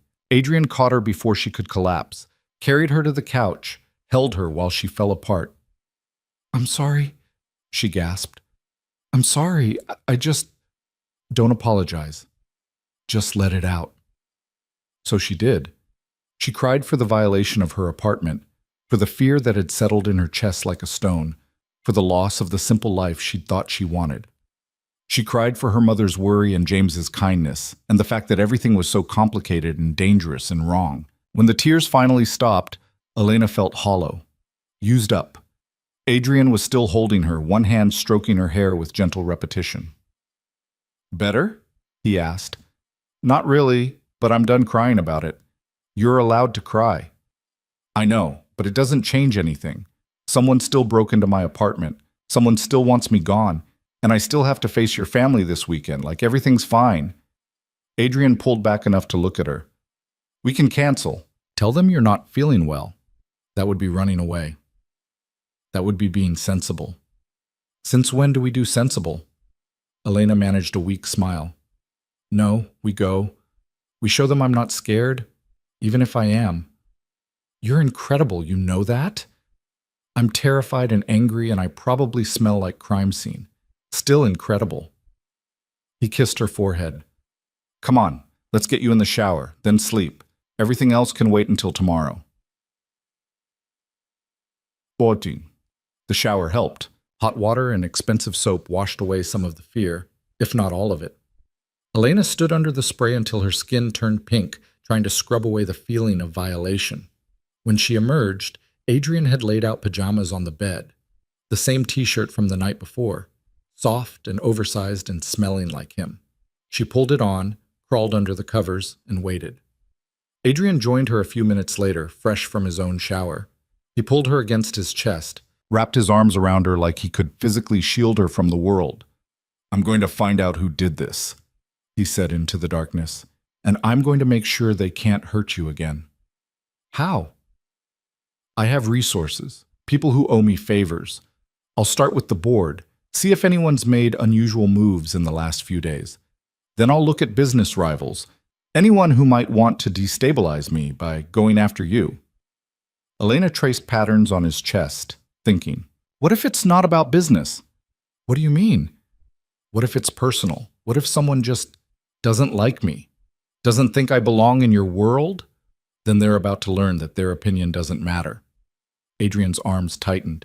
You do belong in my world. You belong with me, and anyone who tries to convince you otherwise is going to regret it. Elena wanted to believe him, wanted to feel as certain as he sounded, but doubt gnawed at her. Maybe her mother was right. Maybe she was in over her head. Maybe loving Adrian wasn't enough when his world was this dangerous. Stop, Adrian said quietly. Stop what? Stop thinking about leaving. I can feel you pulling away. I'm not. You are. You're lying here trying to convince yourself this is too much, that you should walk away before it gets worse. He shifted, propped himself up to look at her. Don't, please. Whatever doubts you're having, talk to me about them. Don't just decide we're over without giving me a chance to fight for us. Elena met his eyes in the dim light. You really think this is going to work? Us against the world? I think we have a better chance together than apart. I think you make me better. I think I make you braver. And I think if we give up now, we'll regret it for the rest of our lives. That's a lot of thinking. I've had 2 years to think about it. I'm pretty confident in my conclusions. Despite everything, Elena smiled. You're very sure of yourself. I'm sure of us. That's different. Adrian kissed her, soft and slow. I love you. I'm going to keep loving you, and I'm going to keep fighting for this until you tell me to stop. And if I tell you to stop, then I'll stop, because your choice matters more than what I want. He tucked a strand of hair behind her ear. But I really hope you don't. Elena thought about the message on her wall, about the fear and the danger and all the very good reasons she should walk away. Then she thought about the alternative, going back to her old life, pretending she'd never felt this, never wanted this. I'm not going to tell you to stop, she said. No? No, because you're right, I would regret it, and I'm done living my life trying to avoid regrets. Adrian's smile was brilliant, relieved. Good, because I have a plan for tomorrow. Of course you do. We go to the police station, give our statements. Then we go to the office and act like everything's normal. Show whoever did this that they didn't scare us off. That's your plan? Act normal? And make some very aggressive business moves that will send a message to anyone thinking about trying this again. Adrian's expression hardened. I'm done playing defense. Time to remind people why they should be afraid of me, not the other way around. What kind of aggressive moves? Better you don't know the details. Plausible deniability and all that? Elena should probably be concerned. Should maybe point out that revenge schemes rarely ended well. But she was tired and scared, and honestly, the idea of Adrian unleashing his full power on whoever had threatened her was kind of appealing. Just don't do anything that'll get you arrested, she said. I have very good lawyers. They'll make sure I stay on the right side of legal. That's not reassuring. It's not supposed to be. He pulled her close again, settled them into sleeping position. Get some rest. Tomorrow's going to be a long day. Elena closed her eyes, but sleep didn't come easily. Every time she started to drift off, she saw red letters on her wall. Heard footsteps in her apartment that shouldn't be there. Felt the violation of knowing someone had touched her things. Invaded her space. All to send a message. Stay away from what isn't yours. But Adrian wasn't an object to be claimed. He was a person who'd chosen her, who loved her, who was willing to fight the entire world to keep her, and she'd be damned if she'd let some anonymous threat drive her away. Elena must have finally fallen asleep because the next thing she knew, sunlight was streaming through the windows and Adrian was gone. She sat up, panic spiking, then heard his voice from the other room. Don't care what it takes. I want names by noon. Everyone who had access to that building in the last 48 hours. Everyone who's made unusual financial transactions. Everyone who's been asking questions about Elena. I want a full report. Elena climbed out of bed, followed his voice to the kitchen. Adrian was standing by the window, phone pressed to his ear, looking every inch the dangerous billionaire in a charcoal suit that probably cost more than her car. He saw her, and his expression softened. I'll call you back, he said into the phone, then hung up. Morning? Morning, you're dressed. I have a meeting in an hour, but I had breakfast sent up. He gestured to the counter where pastries and coffee waited. How'd you sleep? Eventually. Elena poured herself coffee, added cream and sugar. What meeting? With Garrett and his team. They've been working all night analyzing footage and tracking digital footprints. Adrian came to stand beside her, pressed a kiss to her temple. We'll find who did this. And then what? And then I deal with them. The way he said it made Elena shiver. There was promise in his voice, promise of consequences. Adrian, I know what you're going to say, that revenge doesn't solve anything, that we should let the legal system handle it, and we will, for the official record. But Elena, people in my world only understand power. If I don't respond to this with overwhelming force, it sends a message that you're an acceptable target, that I'm weak because I care about you. So you're going to what? Destroy whoever did this, if necessary. He took her coffee cup, set it down, pulled her into his arms. I need you to understand something. In my world, mercy is seen as weakness. Forgiveness is seen as defeat. If I want to protect you, really protect you, I have to make sure everyone knows that touching you means war. That sounds exhausting. It is, but it's also necessary. Adrian rested his forehead against hers. I'm not asking you to approve of my methods. I'm just asking you to trust that I know how to navigate my world. Elena thought about it, about the board's threats and Margaret's warnings and the message on her wall, about the fact that she'd stepped into a world where power was currency and weakness was fatal. Okay, she said finally. I trust you. But Adrian, don't lose yourself in this. Don't become the kind of person who destroys others just because you can. I won't, I promise. He kissed her, gentle and thorough. Now get dressed. We have statements to give. The police station was exactly as depressing as Elena expected. Fluorescent lights, tired cops, the smell of bad coffee, and worse decisions. Detective Chen met them in the lobby, led them to separate interview rooms. Standard procedure, she explained. We need independent statements. Elena spent 90 minutes answering questions. What time had she left her apartment yesterday? Who knew her address? Had she noticed anyone following her? Had she received any threats before last night? She answered honestly, even though it meant admitting she'd been staying at Adrian's penthouse. Chen's expression didn't change, but Elena could read the judgment anyway. When they finally let her go, Adrian was waiting in the lobby. He stood when he saw her, concern written across his face. You okay? Tired of answering questions. You? Same. They wanted to know about business rivals, enemies, anyone who might have a grudge against me. He took her hand as they walked out. Apparently the list is longer than I thought. Comforting. Marcus is bringing the car around. We'll head to the office, make an appearance, then I have to meet with Garrett. Can I come? To the meeting?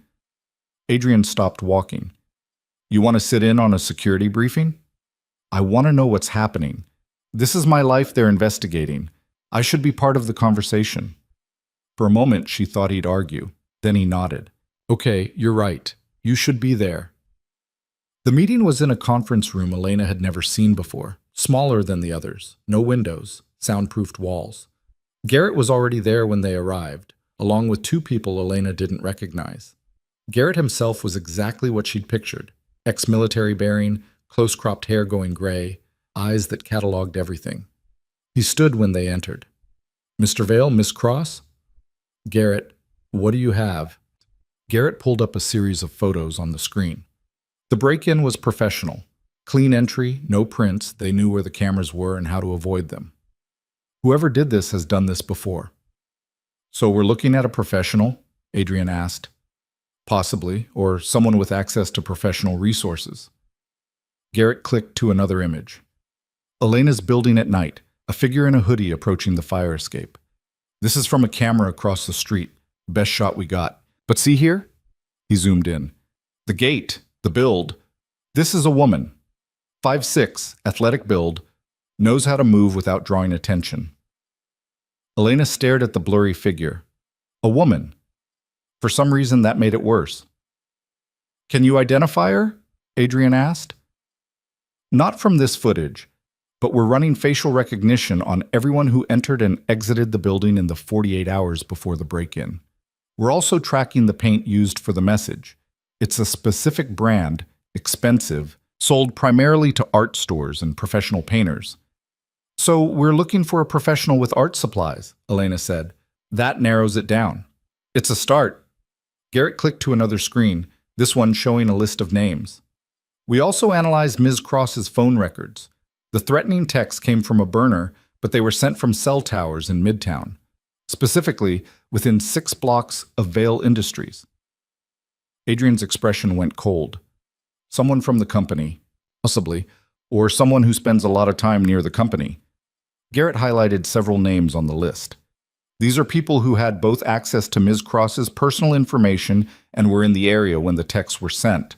Elena scanned the names. Most she didn't recognize, but one jumped out at her. Sarah Chen, she said quietly. Adrian looked at her. Who? She used to work in HR.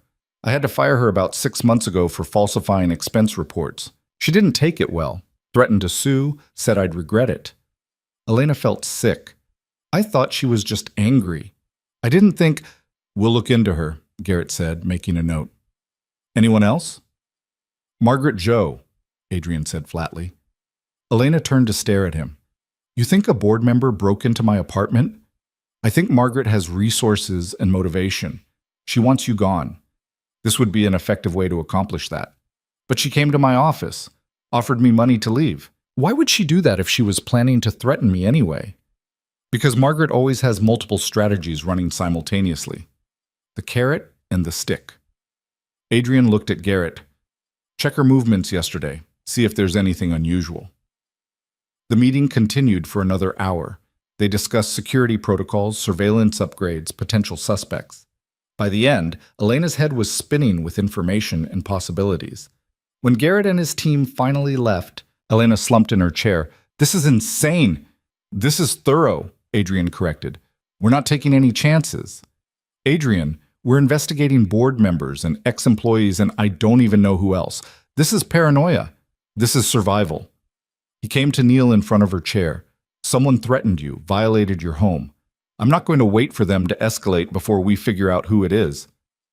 Elena touched his face, felt the tension in his jaw. You're scared, terrified, because if something happened to you, He stopped, took a breath. I can't think about it. I can't let myself imagine it. So instead, I'm doing everything in my power to make sure it doesn't happen. By declaring war on everyone who might be a threat? If that's what it takes. Elena pulled him up, into her lap, wrapped her arms around him. We're going to be okay, both of us. We're going to figure this out. How are you so calm? I'm not. I'm faking it, like you taught me. Adrian laughed despite everything. I'm a terrible influence. Probably. But you're my terrible influence. Elena kissed him. Now, what's this family gathering tomorrow? Tell me everything so I know what I'm walking into. Adrian groaned. Do we have to? Yes, because I'm going, and I'd rather not be completely blindsided. Fine, but you're not going to like it. He was right. Elena didn't like it at all. The Vale family estate was in the Hamptons, naturally, because where else would people with generational wealth throw birthday parties? Elena stared out the car window as they drove through iron gates that probably cost more than her childhood home. The driveway was lined with trees that looked professionally maintained, grass so perfect it seemed fake, and a house that was less a house and more a monument to excess. White columns, wraparound porches, windows that glittered in the afternoon sun. Stop looking so terrified, Adrian said from beside her. I'm not terrified, I'm just… Elena searched for the right word, calculating how many years of my salary it would take to afford the landscaping. Don't! You'll depress yourself. Too late. The dress Adrian had sent over hung in a garment bag in the trunk, midnight blue silk that probably cost more than her monthly rent. Elena had tried it on that morning and felt like a fraud, like a little girl playing dress-up in her mother's closet. Marcus pulled the car around to the front entrance where a valet was already waiting. Of course there was a valet. Why wouldn't there be a valet? Remember what I said, Adrian murmured as they got out. You belong here. Don't let anyone make you feel otherwise. Even if I don't belong here? Especially then. He took her hand, threaded their fingers together. Ready? Not even a little bit. They walked in together. The foyer was full of people. Women in designer dresses, men in suits that screamed old money, servers circulating with champagne and canapes that were probably meant to be eaten in one bite but looked too pretty to touch. Everyone turned when Adrian entered. Elena felt the weight of their stares, felt them cataloging her dress, her shoes, her hair, calculating her net worth and finding it lacking. Adrian, darling! A woman in her 60s swept toward them, all elegant silver hair and pearls. You're late. Traffic was terrible. Mother, this is Elena Cross. Elena, my mother, Catherine Vale. Catherine's smile was warm, but her eyes were assessing. Ms. Cross, I've heard so much about you. All of it from the news, I assume, Elena said before she could stop herself. To her surprise, Catherine laughed. Most of it, yes. But Adrian called yesterday and told me the real story, or his version of it anyway. There's only one version, Adrian said, the truth. Which is that you've fallen madly in love with your secretary and decided to make everyone's life complicated in the process. Catherine patted his cheek fondly. You're so much like your father, always choosing the difficult path when an easy one exists. The difficult path is usually more interesting and more dangerous, but that never stopped him either. Catherine turned to Elena. Come, let me introduce you to people. Adrian can fend for himself for 5 minutes. Before Elena could protest, Catherine had linked their arms and was steering her away from Adrian. Elena glanced back, caught his reassuring smile, then let herself be led into the crowd. First rule of Vale family gatherings, Catherine said quietly. Everyone is performing, everyone has an agenda, and very few people will tell you the truth unless it benefits them. That's comforting. It's realistic. You're going to meet my brother-in-law, Richard. He's been trying to take control of Vale Industries since my husband died. You'll meet Adrian's brother, Daniel, who's bitter that Adrian got the company instead of him. And you'll meet about 50 other people who will smile to your face and gossip about you the moment you turn around. Elena stopped walking. Why are you telling me this? Catherine studied her with sharp eyes. Because I like you. Because you make my son happy in a way I haven't seen in years. And because I'd rather you be prepared than blindsided. She paused. Also because I'm curious how you'll handle it. Adrian's father used to say you could tell everything about a person by how they dealt with sharks. And your family are the sharks? Some of them. Others are just remors hoping to feed on scraps. Catherine smiled. But don't worry, Adrian's the biggest predator in the water. As long as you're with him, you're safe. They continued into the party. Catherine made introductions, so many names and faces that Elena stopped trying to remember them all. She smiled, shook hands, accepted champagne she didn't want, and tried to look like she belonged. Then she met Richard. Adrian's uncle was in his late 50s, well-preserved, with the kind of tan that came from too much golf and the kind of smile that never reached his eyes. So you're the famous Elena, he said, looking her up and down in a way that made her skin crawl. The secretary who captured my nephew's attention. Executive assistant? Elena corrected automatically. Of course, important distinction. His smile widened. Tell me, how does one go from filing paperwork to dating the boss? Is there a manual I should be aware of? Elena felt her temper spike. There's no manual, just mutual attraction and 2 years of professionalism that we finally stopped maintaining. 2 years. How patient of you both. Richard sipped his drink. Adrian's always been impulsive. His father was the same way, made decisions based on emotion rather than logic. It's why the company struggled under his leadership. The company didn't struggle, Elena said coolly. It grew by 40% under his father's tenure. Did it? I must have misremembered. But his eyes said he remembered just fine.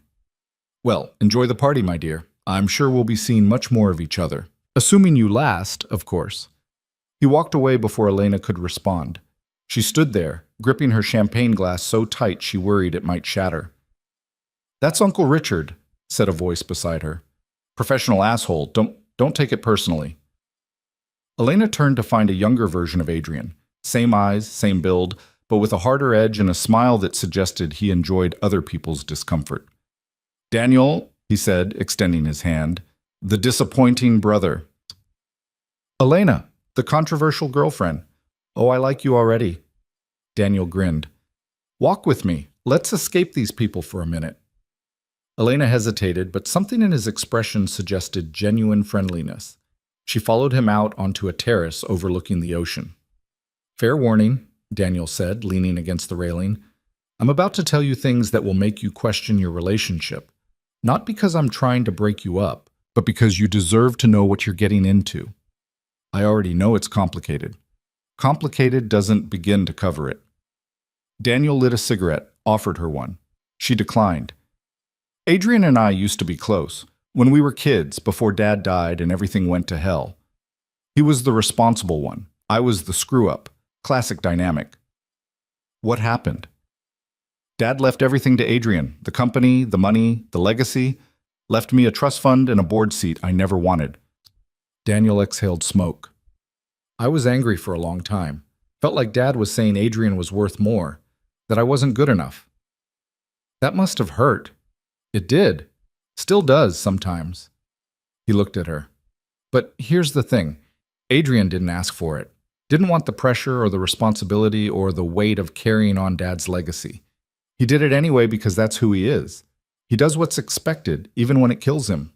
Lena thought about Adrian's face when he talked about his father, the careful control, the walls. Why are you telling me this?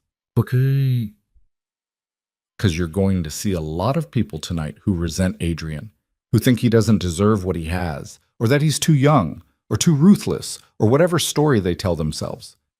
And I want you to know that underneath all that power and control, he's just a guy who lost his dad too young and spent 6 years trying to live up to an impossible standard. Daniel stubbed out his cigarette. He loves you, I can tell. He's never brought anyone to these things. Never let anyone see this part of his life. The fact that you're here means you matter more than the company or the legacy or any of it. How do you know? Because if you didn't, he wouldn't risk it. Adrian doesn't do anything halfway. If he's choosing you, he's all in. Before Elena could respond, Adrian appeared in the doorway. Daniel, stop corrupting my girlfriend. Too late, we're already planning your downfall. Daniel winked at Elena. Good luck tonight, you're going to need it. He left them alone on the terrace. Adrian came to stand beside Elena, looked out at the ocean. What did he say? That you're all in, that I matter more than I probably realize. Elena turned to him. Is that true? Yes? Even if it costs you everything? Especially then. Adrian pulled her close. How are you holding up? Your uncle's an asshole, your mother is terrifying in a nice way, and I'm pretty sure at least 5 people have already decided I'm a gold digger. Other than that, great. Adrian laughed. That's about par for the course. Come on, dinner's about to start. After that, we can make an appearance and leave early. Dinner was in a formal dining room with a table that seated 40 people.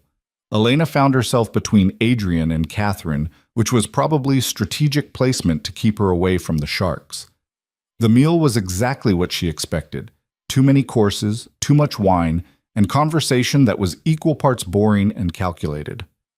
Richard held court from the far end of the table, making pointed comments about company performance and succession planning. Daniel got progressively drunker and more entertaining, and Adrian maintained his careful control, answering questions and deflecting attacks with practiced ease. Then Catherine stood and tapped her glass for attention. "Thank you all for coming to celebrate with me. 65 years old, I can't quite believe it." She smiled. "When my husband was alive, these gatherings were his favorite thing. He loved having family together, even when we drove him crazy. I like to think he'd be happy to see us all here tonight." Elena felt Adrian tense beside her. "My husband built something extraordinary, a company, a legacy, a family empire. When he died, many people thought it would fall apart, that Adrian was too young, too inexperienced, too different from his father to carry on." Catherine's gaze swept the table. They were wrong. Adrian has not only maintained what his father built, he's expanded it, grown it, made it stronger, and he's done it while maintaining his integrity and his principles. Richard's expression darkened. Elena could practically feel his anger from across the table. "So tonight, I want to raise a glass to my son, to Adrian, for being exactly who he is, even when the world expects him to be someone else." Catherine lifted her wine. "And to Elena, who apparently sees in him what the rest of us sometimes miss, a good man trying his best." Everyone drank, even Richard, though he looked like the wine tasted like poison. After dinner, the party moved to the ballroom. Music played, people danced.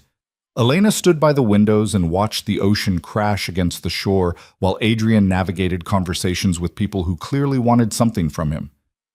"You're thinking about leaving." Elena turned to find Margaret Joe standing beside her. "Of course, because this night wasn't complicated enough." "Ms. Joe, I didn't realize you were invited." "I'm on the board. I'm always invited." Margaret studied her. "You handled dinner well. Didn't rise to Richard's bait. Didn't try too hard to impress people. Smart." "I wasn't trying to be smart. I was trying to survive." "Same thing in this world." Margaret sipped her wine. "I owe you an apology." Elena blinked. "I'm sorry?" "For the threats. For trying to force you out. For underestimating you." Margaret's expression was carefully neutral. "I thought you were a liability. A distraction that would weaken Adrian and hurt the company. I was wrong. What changed your mind?" "Garrett's investigation. He found evidence that someone was trying to destabilize Adrian by targeting you. The break-in, the threats. It wasn't random harassment. It was strategic." Elena's stomach dropped. "Who?" "Richard. He hired someone to scare you off, thinking it would distract Adrian enough to give Richard an opening to challenge his leadership." Margaret's smile was sharp. It backfired spectacularly. Adrian didn't get distracted. He got dangerous. And Richard didn't count on you being stubborn enough to stay. Does Adrian know? Garrett told him this afternoon. That's why he's been so controlled tonight. He's been waiting for the right moment. As if summoned by the mention of his name, Adrian appeared at Elena's side. "Margaret, plotting something?" "Just apologizing to your girlfriend for being an insufferable bitch." Margaret raised her glass in a mock toast. "She's good for you. Try not to screw it up." She walked away, leaving Elena staring after her. "Did she just apologize?" Elena asked. "She did. Margaret only respects strength. You stood up to her, which earned her approval." Adrian took Elena's hand. "Come with me. There's something I need to do." He led her back into the ballroom, up to where Richard was holding court with several board members. The room quieted as Adrian approached. "Uncle Richard, can we talk?" "Of course. What's on your mind?" Adrian's smile was cold. "I know what you did, the break-in, the threats, hiring someone to terrorize Elena to try to destabilize me." The color drained from Richard's face. "I don't know what you're talking about." "Yes, you do. And so does everyone else here now." Adrian's voice carried across the room. "You thought you could scare her away. Thought I'd be distracted enough to make a mistake. Give you an opening to challenge my leadership. Adrian, this is hardly the time. It's exactly the time." Adrian pulled Elena closer. You want to know the difference between you and my father? He built things. You just try to take what other people created. He inspired loyalty. You demand it. He knew when to fight and when to build bridges. Adrian paused. And he would be ashamed of you. Richard's face went red. How dare you? I dare because I can. Because I own controlling shares of the company. Because the board stands with me, not you. And because if you ever threaten Elena again, I will destroy you so completely that you'll wish you'd never heard the Vale name.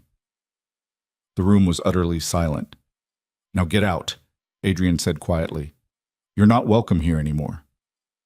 Richard looked around at the gathered crowd, searching for allies. He found none. Even the people who'd been laughing at his jokes during dinner were looking away. You'll regret this, Richard said. I really won't. Adrian turned his back, a calculated insult. Marcus, please escort my uncle out. Marcus materialized from somewhere and moved toward Richard. After a moment's hesitation, Richard left. The crowd watched him go, then slowly the conversation resumed. Catherine approached, kissed Adrian's cheek. Your father would be proud. I thought you said he'd be ashamed of Richard. I was talking about you, for protecting what matters. She smiled at Elena. Both of you, stay as long as you like. Or leave now if you'd prefer. The party will go on regardless. Adrian looked at Elena. What do you want to do? Elena thought about it. About this house and these people and the complicated web of family and business and power.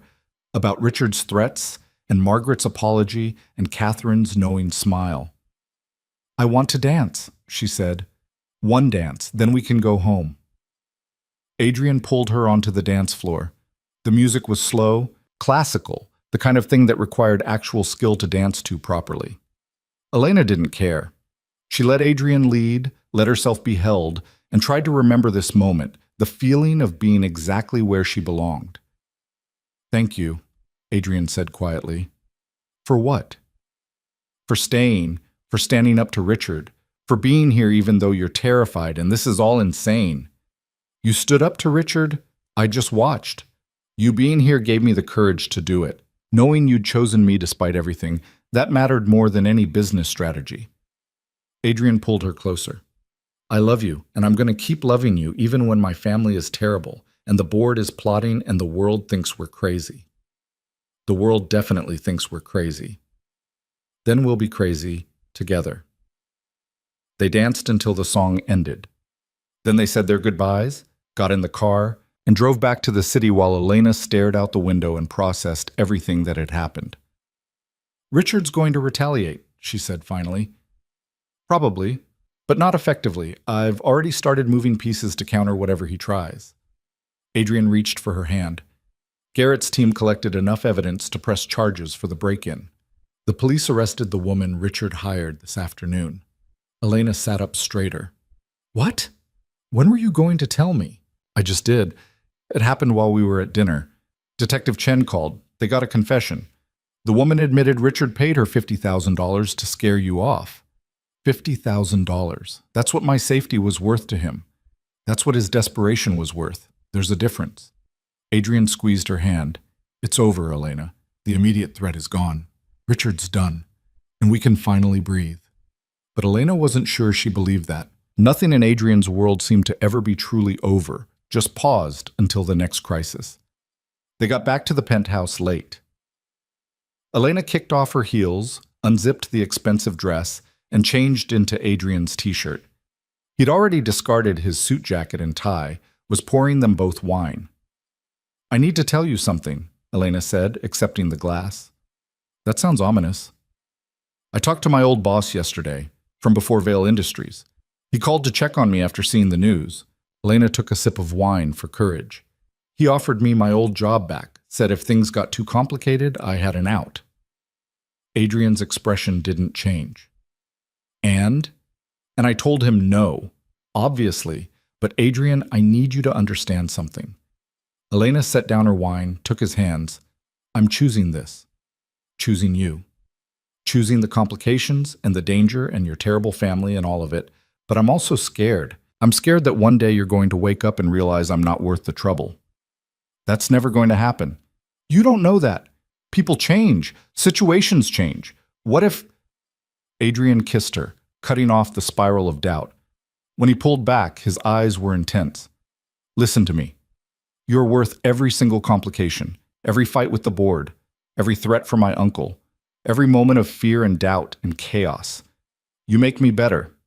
You make me want to be better, and I would burn down everything I've built before I'd let you go. That's very dramatic. It's very true. He rested his forehead against hers. I know you're scared. I'm scared too. This is new territory for both of us. But Elena, we're good at hard things. We're good at fighting for what we want. And I want you more than I've ever wanted anything. Elena felt tears prick her eyes. I want you too, even when it's terrifying, especially then. They stood like that for a long time, just holding each other. Then Adrian's phone buzzed. He ignored it. It buzzed again. Answer it, Elena said. It might be important. Adrian checked the screen, his expression shifting to surprise. It's the board chair, at 11 at night.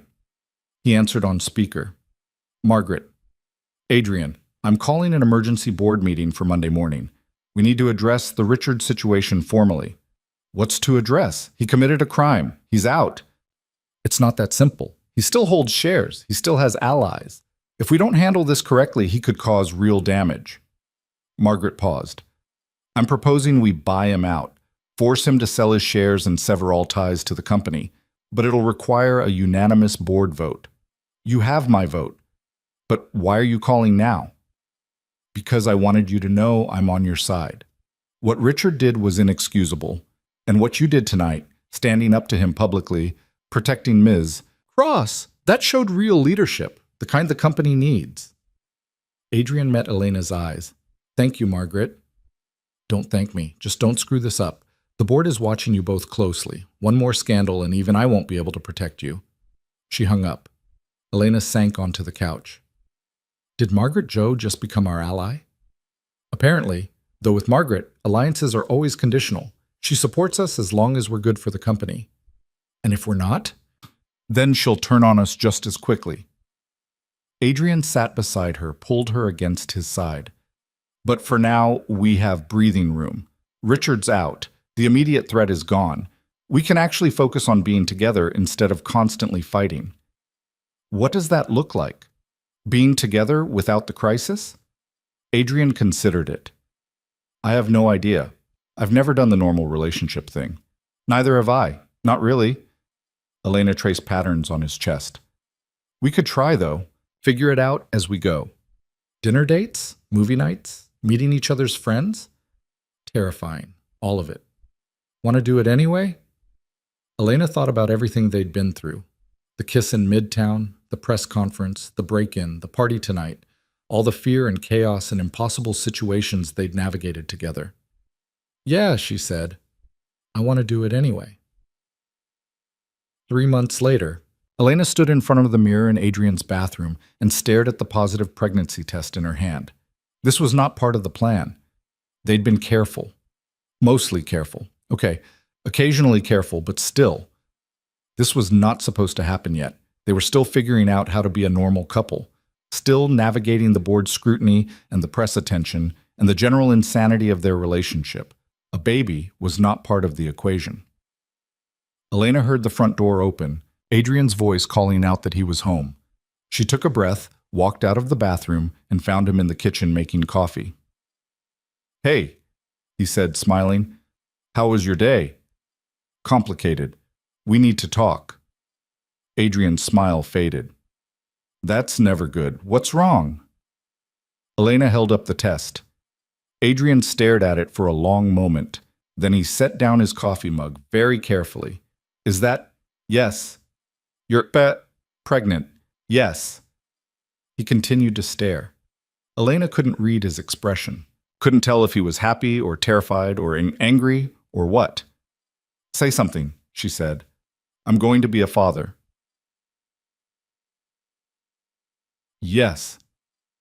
We're going to have a baby. That's generally how this works.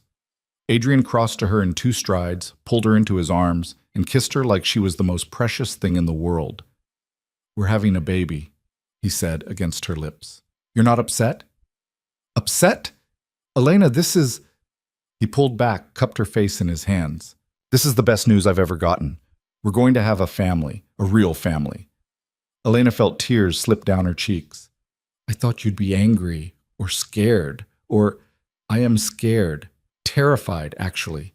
I have no idea how to be a father, but I want to learn. With you. Adrian pressed his hand against her still flat stomach. We're going to be terrible at this, aren't we?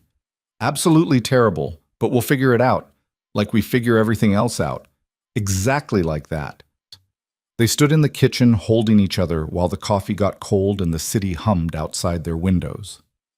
Elena thought about 2 years ago, when she'd been Adrian's perfect, invisible secretary. When she'd pushed down her feelings and maintained professional distance and convinced herself she was happy with that life. She thought about the kiss that changed everything, about the board meetings and the threats and the family gathering, about every impossible choice they'd made that led them here. I love you, she said. I love you too. Both of you. Adrian's hand stayed on her stomach, protective and gentle. We're going to need a bigger place. We're going to need so many things. Then we'll get them, together. Elena pulled back enough to look at him.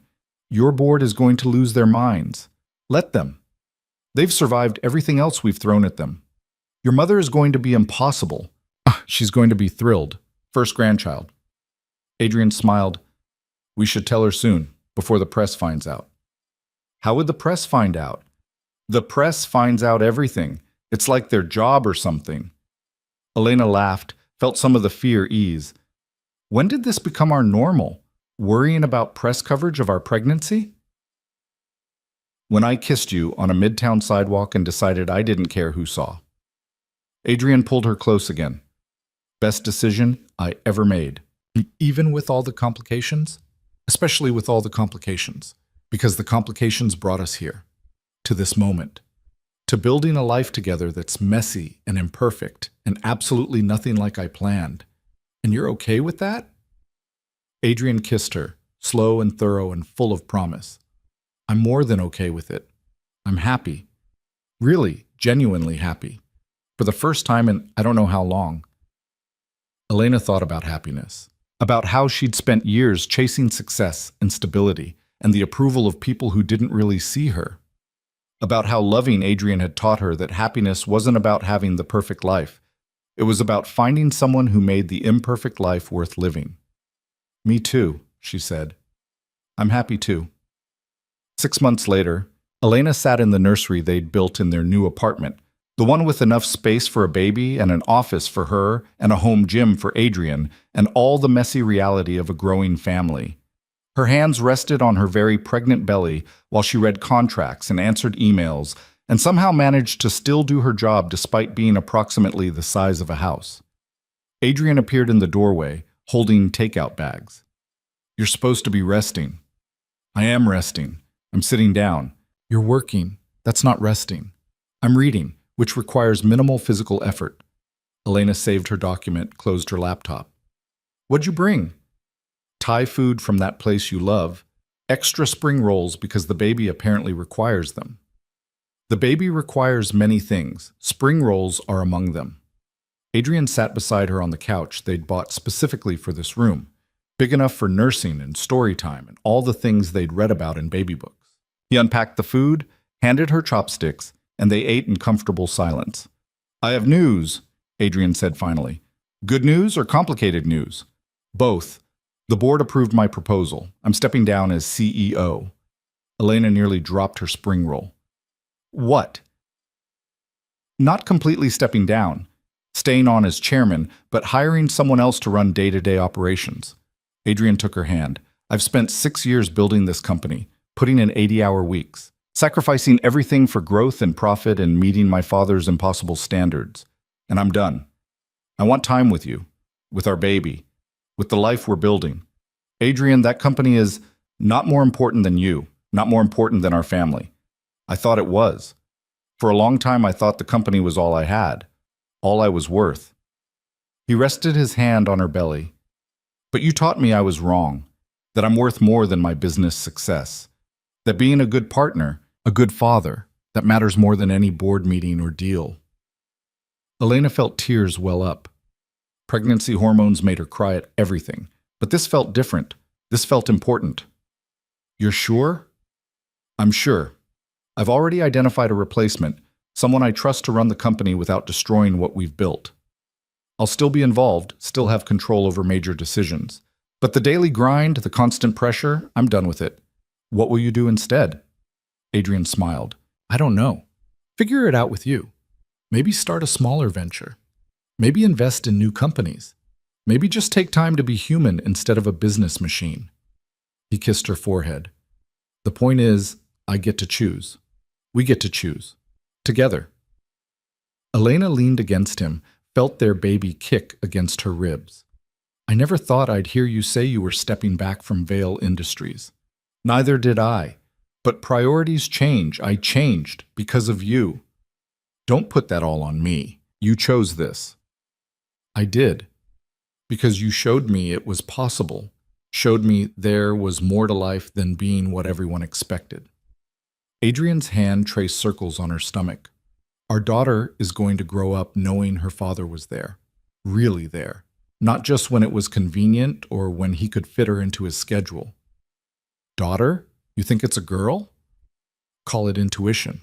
We could just find out at the next appointment. Where's the fun in that? Elena laughed, felt the baby kick again. She's active today, or he, whichever. Strong, like you. Stubborn, like you. Probably both. Adrian shifted, got more comfortable. Have you thought more about the nanny situation? I have. And I think we should do it, not full-time, but enough that we both have flexibility to work when we need to and be present when we want to. You're okay with that? I know you wanted to do it all yourself. Elena considered it. She had wanted to be the kind of mother who did everything, who stayed home and sacrificed her career and made motherhood her entire identity. But the more she thought about it, the more she realized that wasn't who she was. She loved her work, loved the challenge of it, loved feeling useful and capable and needed for things beyond childcare. I'm okay with it, because being a good mother doesn't mean sacrificing everything else. It means finding balance, being present when it matters, and asking for help when we need it. Look at us, being reasonable and mature. Don't get used to it. I'm sure we'll screw this up in 100 different ways. Absolutely, but we'll screw it up together. They sat like that until the food got cold, talking about paint colors and baby names and whether they should get a dog, planning a future that looked nothing like what either of them had imagined 2 years ago. Elena thought about the woman she'd been when she first started working for Adrian, careful and controlled and convinced that being invisible was the same as being professional. She'd thought success meant never showing weakness, never wanting more than she was offered, never taking risks that might cost her everything. She'd been wrong about all of it. Real success, she'd learned, wasn't about being perfect. It was about being brave enough to want more, to fight for it, to choose love even when it was complicated and dangerous and absolutely insane. Thank you, Adrian said quietly. For what? For choosing me. For staying when you could have left. For building this life with me, even though it meant giving up safety and stability and every rational reason to walk away. Elena took his hand, pressed it against her heart. You're welcome. But Adrian, you chose me too. You risked everything for this, for us. That means something. It means everything. The baby kicked hard, making them both laugh. Elena thought about the future, about sleepless nights and diaper changes and all the messy, beautiful chaos of raising a child, about teaching their daughter or son how to be brave and kind and stubborn in the best possible ways, about building a family that chose love over power, presence over perfection, each other over everything else. It wouldn't be easy. Nothing worth doing ever was, but they'd face it together, the way they'd faced everything else, imperfectly, stubbornly, with too much coffee, and not enough sleep and absolute certainty that they were exactly where they belonged. Elena Cross had learned a lot in the 2 years since she'd stopped being invisible. She'd learned that love was messy, that happiness required courage, that the best things in life were usually the ones you had to fight for. But most importantly, she'd learned that sometimes the most dangerous choice was also the right one. That taking the risk, choosing the complicated path, saying yes to the impossible, That's where real life lived. And she wouldn't change any of it. Not the chaos, not the fear, not the impossibility of it all. Because standing beside Adrian, building a life that was nothing like she'd planned and everything she'd never known she wanted, that was worth every risk, every complication, every moment of doubt. They were unstoppable together, messy and imperfect and absolutely, completely unstoppable. And that was exactly how it should be.